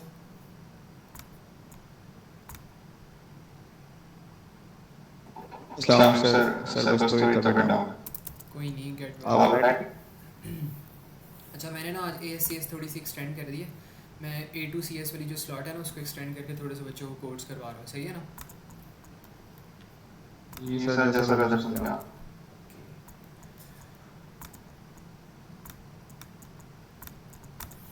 अच्छा, अब ना ये जो दो मॉड्यूल्स हैं ना, इनके बारे में मैंने आपको कहा था कि थोड़ा सा कोड आप लोगों ने लिखना है. अब जो गेट स्टार्ट वाला मॉड्यूल है ना, अब इसको गौर से समझना है. ठीक है, गेट स्टार्ट वाला मॉड्यूल है, थोड़ा सा ये मुश्किल है. इसमें वो क्या कर रहे हैं कि आप एक कॉल कर रहे हो एक इंटीजर को एज इट्स पैरामीटर, जो कि क्या कर रहा है, रिप्रेजेंट कर रहा है number of a word in FN string. अब आपने क्या करना है, आपने रिटर्न करना है कैरेक्टर की start position of that specific word in FN string और return -1 if that word does not exist। For example यहाँ पर से सबसे बेहतरीन एग्जाम्पल दिया है, अगर आप गेट स्टार्ट के अंदर 3 भेजते हो तो वो यहाँ पे थर्ड वाला जो आपके पास वर्ड है ना, जो कि कोल्ड है, उसका पहला इंडेक्स आपको भेज देता है। तो ठीक है, आपने ऐसे करना है। अब इसकी जो मैं स्केलेटन लॉजिक जो मैं सोच रहा हूँ ना, मेजर लॉजिक ये हो सकती है कि मैंने आपको पहले बताया था कि मैं क्या करूँगा, मैंने देखना है कि मेरे पास, अच्छा देखो, अब सबसे पहले आपको पता है क्या करना है, आपने वर्ड बाय वर्ड मूव करना है इसके अंदर मिड वाले बिल्ट इन फंक्शन को यूज़ करके। तो लेकिन मसला यह, आप ट्रैक किस तरह रखोगे कि आपके पास पहला वर्ड स्टार्ट हो गया, दूसरा वर्ड स्टार्ट हो गया, तीसरा वर्ड स्टार्ट हो गया। वो आपका लॉजिक है स्पेस वाली लॉजिक मैंने बताई थी। अगर आपके पास एक स्पेस गुजर चुकी है, इसका मतलब एक वर्ड गुजर चुका है और नया वर्ड आने वाला है। अगर 2 स्पेस गुजर चुकी हैं, इसका मतलब है आपके पास 2 वर्ड्स गुजर चुके हैं और तीसरा जो वर्ड है वो आने वाला है। तो मतलब 2 space represent 3 words, 1 space represent 2 words and so on. इसके अंदर इस सेंटेंस के अंदर कितनी आपके पास स्पेसेस आ रही हैं, इसके अंदर आपके पास आ रही हैं 2 स्पेसेस, तो इसका मतलब है 3 यहाँ पे वर्ड्स हैं। ठीक है, तो this is what it means. अब यहाँ पे ये तो बड़ा आसान है, कोल्ड के लिए अगर मैं कोड लिखूँ तो मैं बड़ा आसानी से कोड लिख सकता हूँ। मैं पता है क्या करूँगा, मैं एक वाइल लूप लगाऊंगा और मैं बारी बारी मिड को यूज़ करके एक एक कोड को एक्सट्रैक्ट करवाऊंगा और मैं स्पेसेस का काउंट रखूँगा, ख़ास काउंट रखूँगा अपनी स्पेसेस का। और जैसे ही मेरे पास जो मेरी स्पेसेस है ना, अब ये मैं बिल्कुल स्केलेटन कोड लिख रहा हूँ ताकि आपको थोड़ी सी बेसिक अंडरस्टैंडिंग हो, फिर हम पूरा कोड यहाँ पे लिखते हैं। तो मैं यहाँ पे चेक करूँगा कि मेरे पास जो स्पेसेस का काउंट है ना, अगर तो मेरे पास स्पेसेस +1 जो आ रहा है वो मेरे पास इक्वल्स टू है वर्ड के नंबर के इक्वल्स टू है। मतलब तीसरा वर्ड मैंने जाना था और मेरे पास अभी तक 1 स्पेस एंड 2 स्पेस आ गई है, तो ये 2 + 1 3 स्पेस हो जाएगी। तो क्या 3 × 3 हो रहा है? हो रहा है। तो अब मैंने क्या करना है, मेरे पास जो नेक्स्ट वर्ड आ रहा है ना, बिल्कुल कोल्ड जो आ रहा है, इसका पहला वर्ड मैंने रिटर्न करना है। लेकिन अगर आप यहाँ पे नोटिस करो, अभी आप इस पोजीशन पे स्टैंड कर रहे हो, ये जो सेकंड वाली स्पेस है ना, आप उस पर स्टैंड कर रहे हो। तो आपने अगर इसका पहला इंडेक्स आपने रिटर्न करना, मतलब index of its first character of the next word, तो आप क्या करोगे, आप यहाँ पे रिटर्न कर दोगे। मतलब जो भी आपका ऊपर लूप होगा ना, आपके पास लेट्स सपोज इंडेक्स था ऊपर, तो आपने इंडेक्स रिटर्न करना है। अगर खाली इंडेक्स रिटर्न करोगे तो स्पेस की पोजीशन आ जाएगी। आपने क्या करना है, इंडेक्स +1 रिटर्न करना है। तो वो क्या करेगा, इसके नेक्स्ट वाला पोजीशन स्टोर करेगा। मतलब जो आपके पास वर्ड आ रहा है ना, जो आपको चाहिए, उसका पहला वाला वर्ड यहाँ पे हो जाएगा। तो मेजर लॉजिक आपके पास ये है, और पूरा जो आपका कोड है ना, वो मेजरली इस लॉजिक पे आपका डिपेंड कर रहा है। बाकी छोटी छोटी इसमें लॉजिक्स आती हैं, केसेस आते हैं जो कि दिमाग लगाना पड़ेगा ढूंढने के लिए, वो लेकिन छोटी सी चीज़ें हैं, वो छोटे छोटे केसेस हमने देखा है। लेकिन जो मेजर लॉजिक थी इस कोड में वो यही थी कि आपने स्पेसेस का काउंट रखना है, और जैसे ही आपके पास स्पेसेस +1 इक्वल्स टू वर्ड के नंबर की इक्वल्स टू हो जाए ना, तो उसका ऑटोमेटिकली जो उसका इमीडिएटली अगला वाला आपके पास इंडेक्स आ रहा है वो रिटर्न कर दो, वही आपके पास उस वाले वर्ड की पहली पोजीशन होगी। तो ये चीज़ सबको समझ आती है कि नहीं आती? निहाल अली मुस्तफ़ा सी, ये बेसिक मैंने स्केलेटन अभी बताया, समझाया, इसको अभी पूरा हमने कोड करना है, लेकिन वो भी इतना कोई मुश्किल नहीं होगा, आराम से हो जाएगा अगर समझ आ गया तो। हसीब, मुस्तफ़ा, अलीना, आप लोग बताओ, समझ आती है बातें?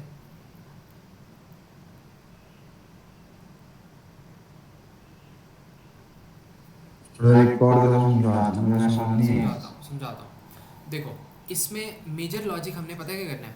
एक, अच्छा ये वाली तो मुझे बताओ, ये वाली लॉजिक तो समझ आती है ना, स्पेसेस वाली, कि अगर आपके पास एक स्पेस आ रहा है तो इसका मतलब एक कैरेक्टर हो चुका, एक वर्ड हो चुका है। 2 स्पेसेस आ रही हैं तो मैंने ना उसी तरह मैंने पता है क्या किया, मैंने अपने पूरे कोड को बेस कर दिया है स्पेसेस के अराउंड। मतलब मैं स्पेसेस को काउंट कर रहा हूँ, जब भी मेरे पास स्पेसेस आएंगी ना, मैंने कॉशियस हो जाना, मैंने अलर्ट हो जाना। और मैंने क्या करना है, मैंने हर दफ़ा स्पेस एक वर्ड को कंसिडर करने के बाद मैंने देखना है कि अगर मेरे पास जो स्पेसेस का काउंट है उसको मैं +1 कर दूं, तो मेरे पास मतलब टोटल नंबर ऑफ वर्ड्स आ जाएंगे स्पेसेस +1 जो मैंने बताया था। तो वो अगर मेरे पास वर्ड नंबर की इक्वल्स टू है ना, जो हमें चाहिए, तो मैंने क्या करना है, मैंने रिटर्न कर देना इंडेक्स +1। अब आपके पास लेट्स सपोज अभी रिसेंटली आपके पास एक स्पेस आई है जो कि ये वाली स्पेस आई है। तो पहले आपके पास स्पेस का काउंट था लेट्स सपोज 1 था, तो आपके पास स्पेस +1 2 हो रहा था, and 2 is not equals to 3। अब आपके पास रिसेंटली एक स्पेस आई है जो कि ये वाली स्पेस है, तो आपके पास स्पेस का काउंट हो जाएगा 2 एंड देन 2 + 1 = 3। तो 3 इज़ इक्वल्स टू 3 हो गया, ये वाली कंडीशन रन हो जाएगी। तो जैसे ही ये वाली कंडीशन रन होगी, इसका मतलब आपके पास इस तीसरा वर्ड आने वाला है, लेकिन आया नहीं है, बिकॉज अभी भी आपने अभी रिसेंटली एक स्पेस को रीड किया है, तो अभी आप स्पेस वाले इंडेक्स पे ही हो गए। तो आपने क्या करना है, आपने जब रिटर्न करना है ना इंडेक्स, तो आपने इंडेक्स +1 करना है। मतलब स्पेस से बिल्कुल जो नेक्स्ट वाला इंडेक्स होगा ना, वो आपने रिटर्न कर देना, और वही आपके पास जो वर्ड आप सर्च कर रहे हो थर्ड वाला, उसका पहला कैरेक्टर होगा। तो इस तरह करके आपने करना है। तो अब ये चीज़ समझ आई? हाँ समझ ओके, नहीं समझ नहीं आई वो स्पेस तो देना है ना, जैसे कि स्पेस आ गई तो फिर हम count related to count plus 1 कर देंगे। हाँ स्पेस आ गई तो काउंट को और प्लस फिर जैसे ही हाँ हाँ समझाओ। और जैसे ही लाइक दूसरा अगर हमें दूसरा वर्ड निकालना हो तो इंडेक्स हॉट एंड कोल्ड 500 आ रहा था, और हाँ सही है इंडेक्स रिटर्न कर देंगे। ठीक है, तो ये हमारे पास ना मेन लॉजिक है, लेकिन मसला पता है कब आता है? मसला तब आता है कि अगर आपके पास जो वर्ड नंबर है वो यहाँ पे 1 आ रहा है। अच्छा एक मिनट, अगर वर्ड नंबर आपके पास 1 आ रहा है तो फिर क्या करोगे? एक मिनट, अगर वर्ड नंबर 1 आता है ना हमारे पास तो फिर मसला हो सकता है। लेट्स सपोज आपका पैरामीटर 1 है, अगर आपका वर्ड उसने 1 रिटर्न किया ना, तो यहाँ पे अगर आप ये वाला कोड लगा दोगे ना, तो इसमें मेरे ख्याल में वो हमेशा से आपका ना ट्रू रिटर्न करेगा, लेकिन वो गलत हो जाएगा। इसमें मैं एग्जांपल के थ्रू समझाता हूँ। लेट्स सपोज आपका ना खाली हॉट एग्जिस्ट कर रहा है आपकी स्ट्रिंग के अंदर, तो आप क्या करते हो, आप अपना पैरामीटर के अंदर भेजते हो 1, तो आपका वर्ड नंबर यहाँ पे क्या होगा? आपका वर्ड नंबर होगा 1, बिकॉज आपने भेजा ही 1 है, ठीक है, तो ये 1 भेजा है। और स्पेस अभी तक आपके पास कुछ नहीं है, स्पेस के अंदर 0 है, लेकिन ये +1 तो कर रहे हो, तो आप जैसे ही पहला कैरेक्टर रीड करोगे ना, एच रीड करोगे आप, जैसे ही आप एच रीड करोगे तो वो 1 = 1 करेगा, ट्रू कर देगा, और वो रिटर्न कर देगा इंडेक्स +1, मतलब ओ रिटर्न कर देगा, ओ की जो पोजीशन है ना वो रिटर्न कर देगा। ये तो हमें चाहिए नहीं, ये काम ख़राब हो गया, ठीक है। तो अगर आपके पास एक वर्ड आ रहा है ना, तो उसके लिए आपने एक सेपरेट छोटी सी कंडीशन लगानी है, और वो वाली कंडीशन क्या होगी? आपने अपने कोड, इस कोड तक आने से पहले ही आपने चेक कर लेना, आपने चेक करना है कि इफ़ जो वर्ड का नम है वो 1 है, एंड आपने ये भी तो देखना है कि अगर आपने, अच्छा इसको मैं बाद में समझाता हूँ, एंड को भी इग्नोर करो। इफ़ वर्ड = 1, देन आपने क्या करना है? देन आपने रिटर्न कर देना। रिटर्न क्या करोगे? आप रिटर्न कर दोगे इंडेक्स, या आप रिटर्न कर दोगे 1 रिटर्न कर दो। अगर जारी सी बात है पहला वर्ड आपने चेक करना है, तो पहले वर्ड का पहला कैरेक्टर कहाँ पे लाई कर रहा है? 1 पे ही लाई कर रहा है, जारी सी बात है, एक ही वर्ड है आपके कोड के अंदर, और उसका पहला आपने कैरेक्टर रिटर्न करवाना तो फर्स्ट पे ही होगा, ठीक है, तो आपने डायरेक्ट फर्स्ट पे रिटर्न करवा दी। तो ये चीज़ समझ आती है सबको? ये जो छोटा सा मैंने यहाँ पे केस करवाया, और ये चीज़ समझ आइए कि ये इस वाले केस पे क्यों नहीं चलेगा। अगर ज़्यादा कैरेक्टर्स आ रहे हैं तो ये चल जाएगा, एक वर्ड जैसे मैंने आपको एग्जाम्पल पे दिखाया था नहीं चलेगा यहाँ पे, वो यहाँ पे आपको ओ की पोजीशन रिटर्न कर देगा, वो गलत चीज़ हो जाएगी। तो ये कंफर्म करो मुझे जल्दी से, ये वाला केस समझ आया कि नहीं?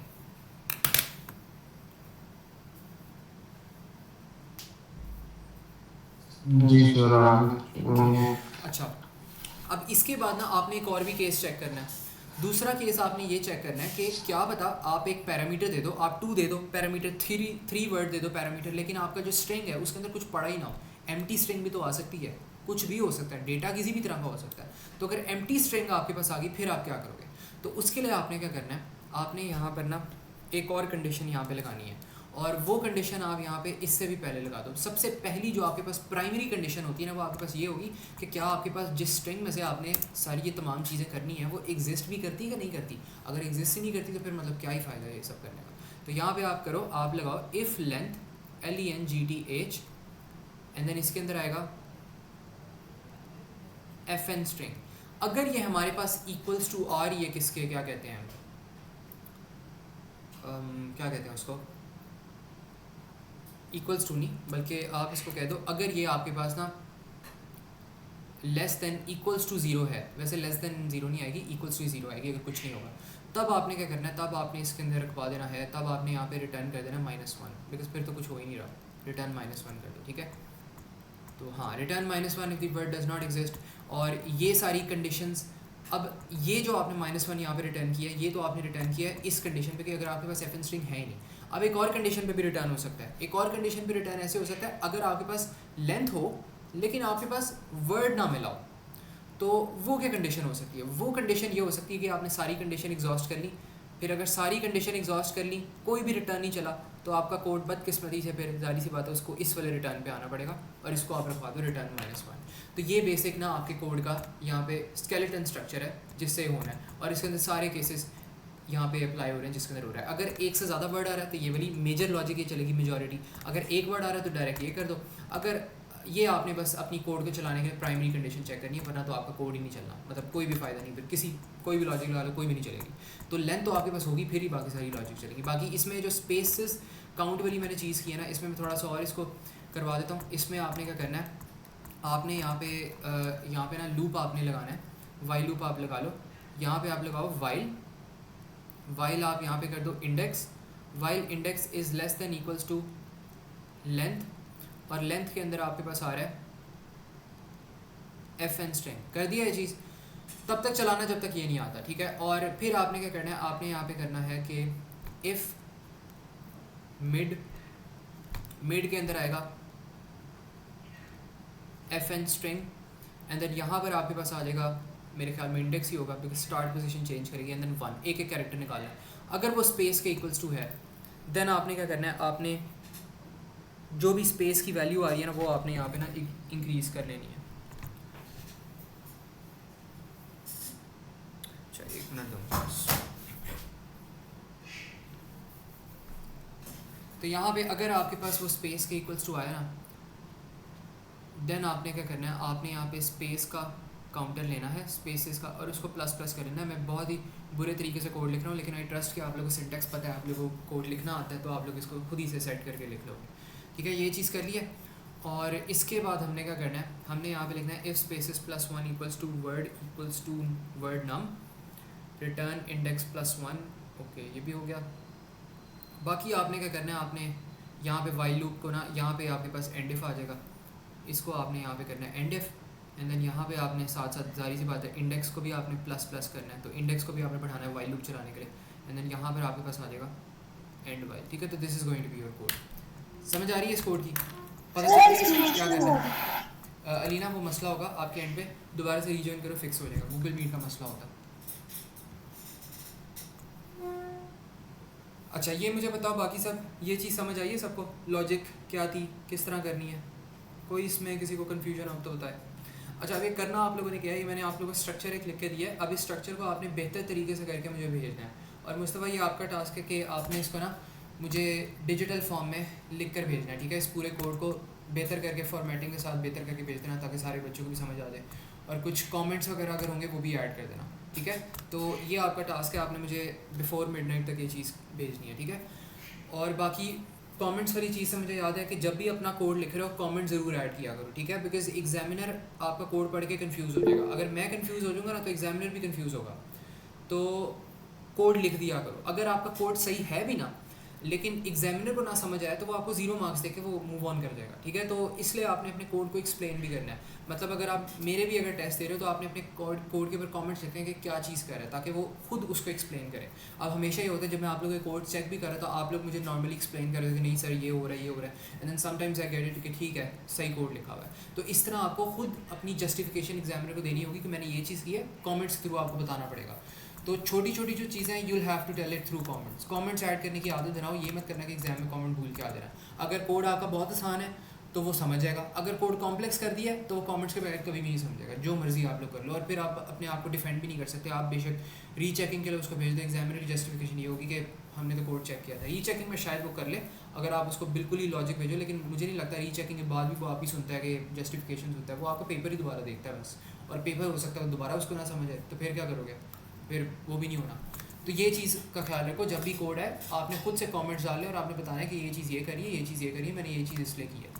तो साइड पे करके छोटे छोटे कर देना। मैंने अक्सर कोड लिखे होते हैं जिसमें कमेंट्स होते हैं, वो देख लेना, टेम्पलेट में सेंड कर दूँगा, ठीक है।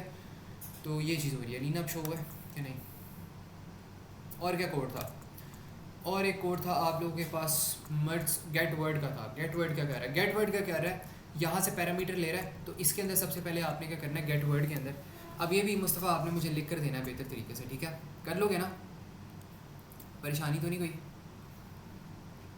Gate word return the word from F N string. तो ये क्या कर रहा है, रिटर्न कर रहा है, एक वर्ड रिटर्न कर रहा है फ्रॉम एफ एन स्ट्रिंग। तो इसको भी देख लेते हैं। यहाँ पे आपने क्या करना है, आपने यहाँ पे लिखना है गेट वर्ड, ये फंक्शन होगा, ठीक है। मैं बिल्कुल यहाँ पे बेसिक सा स्ट्रक्चर एक लिख रहा हूँ यहाँ पे, तो ये चीज़ करनी है। अब वो कह रहा है कॉल विद दी पोजीशन, तो आपने यहाँ पे क्या करना है, इफ़ आप यहाँ पे कहो, अच्छा एक मिनट, आपने यहाँ पे स्टार्टिंग पोजीशन ले लो, उसके अंदर called with the position of the first character as its parameter. तो फर्स्ट कैरेक्टर के अंदर जा रही है आपके पास पोजीशन जा रही है, ठीक है। तो ये कोई भी पोजीशन हो सकती है, इंटीजर पोजीशन कह लो इसको आप, और ये रिटर्न कर रहा है कुछ भी, तो ये फंक्शन है यहाँ पे, ठीक है। तो अब इसके अंदर क्या हो रहा है, वो कह रहा है वर्ड पूरा रिटर्न कर रहा है। F N string global variable है, ठीक है, ये कंसिडर कर लो। तो स्टार्टिंग पोजीशन अगर आपके पास आ गई तो वर्ड तो आप आराम से रिटर्न कर सकते हो, कोई भी इसमें मसले वाली बात नहीं है। लेकिन करोगे किस तरह वर्ड रिटर्न? वर्ड रिटर्न में आपने दो चीज़ों का ख्याल रखना है। आपने ये देखना है कि कहीं आपके पास स्पेस तो नहीं आ गई। अगर आपके पास स्पेस आ गई है इसका मतलब वर्ड एंड हो गया है। एक ये केस हो सकता है। दूसरा केस ये हो सकता है कि अगर आपके पास लेंथ ख़त्म होगी आपकी एफ एन स्ट्रिंग की, तो इसका मतलब तब भी वर्ड एंड हो गया। तो यहाँ पे बस आपने ना ये आपने एक लूप लगाना है छोटा सा। आपने यहाँ पे चेक करना है while index is less than equals to LENGTH और इसके अंदर आ जाएगा FN स्ट्रिंग। एंड आपने यहाँ पे चेक करना है कि एंड मिड FN स्ट्रिंग और यहाँ पे आ जाएगा इंडेक्स एंड देन 1।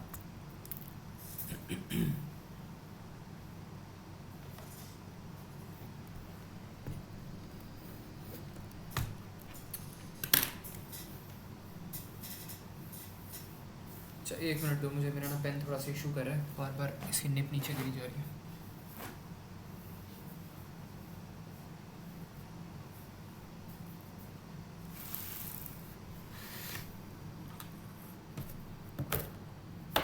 है भी छोटी सी निप, पता नहीं कहाँ पे जाती है।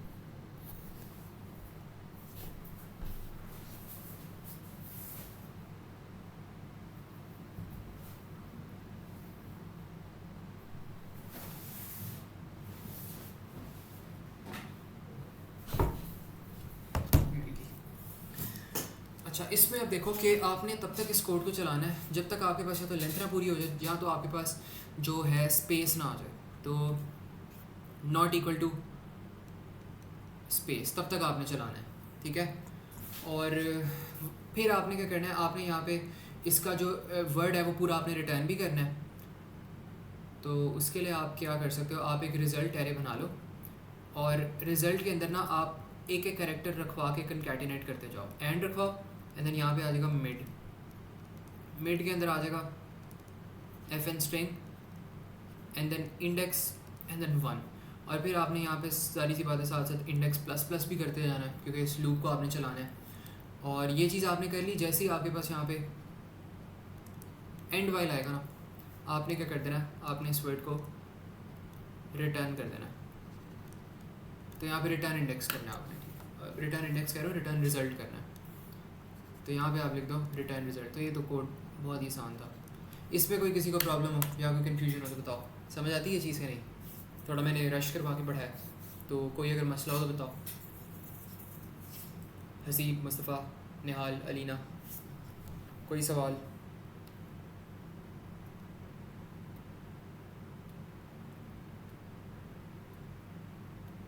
सर एक दफा बताएंगे मिड वाला फंक्शन काम कैसे करता है? अच्छा बताता हूँ। देखो मिड वाला फंक्शन पता है क्या करता है कि अगर मैं यहाँ पे लिखता हूँ ना,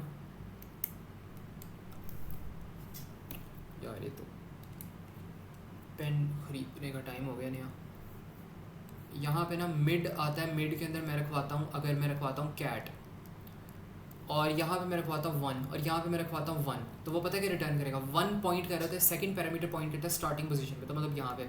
और जो ये वाला एंड वाला पैरामीटर होता है वो रिप्रेजेंट करता है स्टार्टिंग पोजीशन से कितने वर्ड्स निकालने हैं। तो स्टार्टिंग पोजीशन 1 पे पॉइंट कर रहा है एंड देन इससे आपने कितने कैरेक्टर निकालने हैं, तो ये आ जाएगा C। एंड देन अगर आप यहाँ पे रखवाते हो मिड और मिड के अंदर आपके पास यही कैट आ रहा है एंड देन कैट के अंदर आप यहाँ पे रखते हो 2 एंड देन यहाँ पे आता है 1, तो वो कहाँ पे पॉइंट कर रहा है, सेकंड पोजीशन पे पॉइंट कर रहा है और सेकंड पोजीशन से कितने कैरेक्टर्स निकाल रहा है, A निकाल रहा है, ये चीज़ होगी। एंड देन यहाँ से अगर आप यहाँ पे लिखते हो कैट, ठीक है, और यहाँ पे आप करते हो कि आपने फर्स्ट पोजीशन से स्टार्ट करना है और फर्स्ट पोजीशन से कितने लेटर्स निकालने हैं, 3 लेटर्स निकालने हैं। तो फर्स्ट पोजीशन वो यहाँ पे पॉइंट करेगा और यहाँ से वो 3 कैरेक्टर्स निकाल देगा, तो वो कितने हो जाएंगे, कैट हो जाएगा। तो this is how it's working.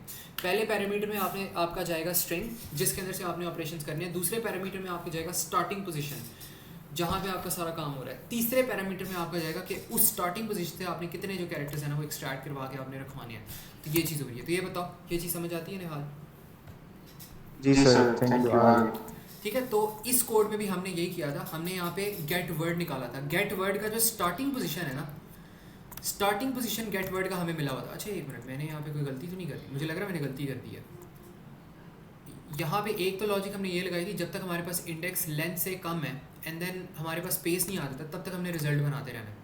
लेकिन यहाँ पे मैंने गलती जो की है ना, गलती मैंने ये की है कि यहाँ पे स्टार्टिंग पोजीशन आपके पास यहाँ पे गिवन थी पोजीशन के नाम से, तो मैंने स्टार्टिंग पोजीशन से स्टार्ट करना था, लेकिन मैंने इंडेक्स से स्टार्ट कर दिया। इंडेक्स आपका 1 से स्टार्ट हो रहा है, बल्कि इंडेक्स भी आपका स्टार्टिंग पोजीशन से नहीं होना चाहिए स्टार्ट, हाँ वो भी स्टार्ट से होना चाहिए।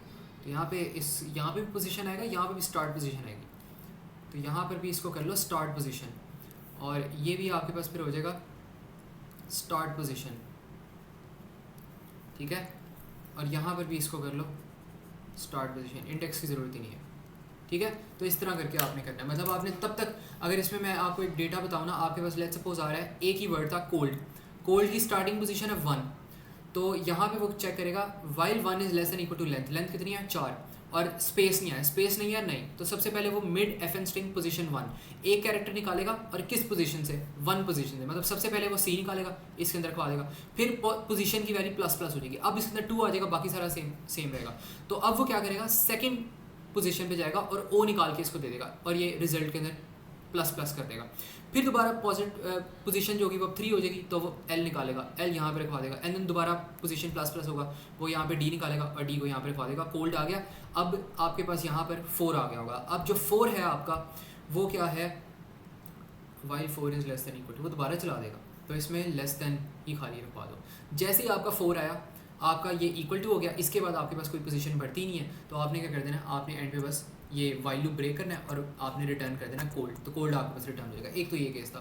दूसरा केस आपके पास क्या हो सकता है, दूसरा केस हो सकता है आपके पास लेट्स सपोज एक स्पेस आ रही है, ठीक है, तो यहाँ पे आपके पास ये एंड नहीं हो रहा है, यहाँ पे आपके पास हॉट भी आ रहा है, फिर आपने स्पेसेस से करना है, फिर आपके पास वही वाली चीज़ होगी, यहाँ पे 1 is less than equal to 1 2 3 4 5 6 7 8, यहाँ पे 8 आ जाएगा, आपने स्पेसेस को भी काउंट करना है, ठीक है। तो सारी चीज़ों को काउंट करो, आप रखवाते जाओ, ये सारा आपको कोल्ड करके बना देगा, और जैसे ही आपके पास यहाँ पे स्पेस आएगी, वो क्या करेगा, वो इसको ब्रेक करेगा, एंड देन वो यहाँ पे लूप को इस तरह करके रिटर्न करेगा। तो यहाँ पे हमने हमारा स्पेस लगाने का फ़ायदा ये था कि अगर आपके पास एक वर्ड के बाद दूसरा कोई वर्ड आ रहा हो, तो वो स्पेस की बेसिस पे उसको एग्जिट कर देगा। अगर ये चीज़ ना लगाते तो वो पता क्या करता, वो यहाँ पे कोल्ड भी कर देता, और अभी भी वो लेंथ उसकी पूरी नहीं हुई, तो वो यहाँ पे एक स्पेस ऐड करता, फिर यहाँ पे हॉट करता, वो पूरा ये चीज़ रिटर्न करता, ये मसला होता था, ठीक है। तो इस चीज़ को हमने काउंटर करने के लिए यहाँ पे स्पेस लगाया। अगर आपके पास एक वर्ड के बाद भी दूसरा स्पेस आ रहा है, तो जाहिर सी बात है उसकी सेपरेशन आपको, उस वर्ड की कंप्लीशन आपको कैसे पता चलेगी, अगर आपके पास स्पेस आ गई है। और अगर आपके पास खाली आपने एक वर्ड है आपकी स्ट्रिंग के अंदर, तो उसकी सेपरेशन एंडिंग किस तरह पता लगेगी कि आपके पास लेंथ खत्म हो गई है। या अगर लेट्स सपोज आप आखिरी वर्ड को, आपके पास मल्टीपल वर्ड्स हैं एक सेंटेंस के अंदर, लेकिन आपने आखिरी वर्ड को निकालना है, तो आखिरी वर्ड की भी एंडिंग आपके पास लेंथ से ही फिनिश होगी। जैसे ही लेंथ होगा तो वो एंडिंग वर्ड फिनिश हो जाएगा। बताओ रीना। सर अगर आपको से कोड आए कि वोट एंड कोड में से वोट की पहली स्पेस से यूज नहीं करनी और एंड एंड कोड एक्सट्रैक्ट करना है, एंड एंड कोड स्टार्ट करना है, वो तो मिड से कर लो, वो तो मिड से हो जाएगा, उसमें कोड लिखने की ज़रूरत ही नहीं है, खाली बिल्ट इन फंक्शन लिखो मिड का, आराम से इजी। वो कोड कभी नहीं आएगा क्योंकि वो बिल्ट इन फंक्शन का एक यूज़ है, एक नंबर का कोड आएगा वैसा, तो वो आपने उसके अंदर मिड लगाना है, मिड लगा के आप उसको एक्सट्रैक्ट करवा लो बस। ये तो डिफ़िकल्ट कोड था थोड़ा सा, ये हर केस का चल रहा है, डायनामिक है थोड़ा सा, ठीक है। अच्छा ये चीज़ समझ आ गई सबको, मुस्तफ़ा, निहाल, अलीना एंड हसीब, कोई इसमें कंफ्यूजन हो किसी को तो बताओ।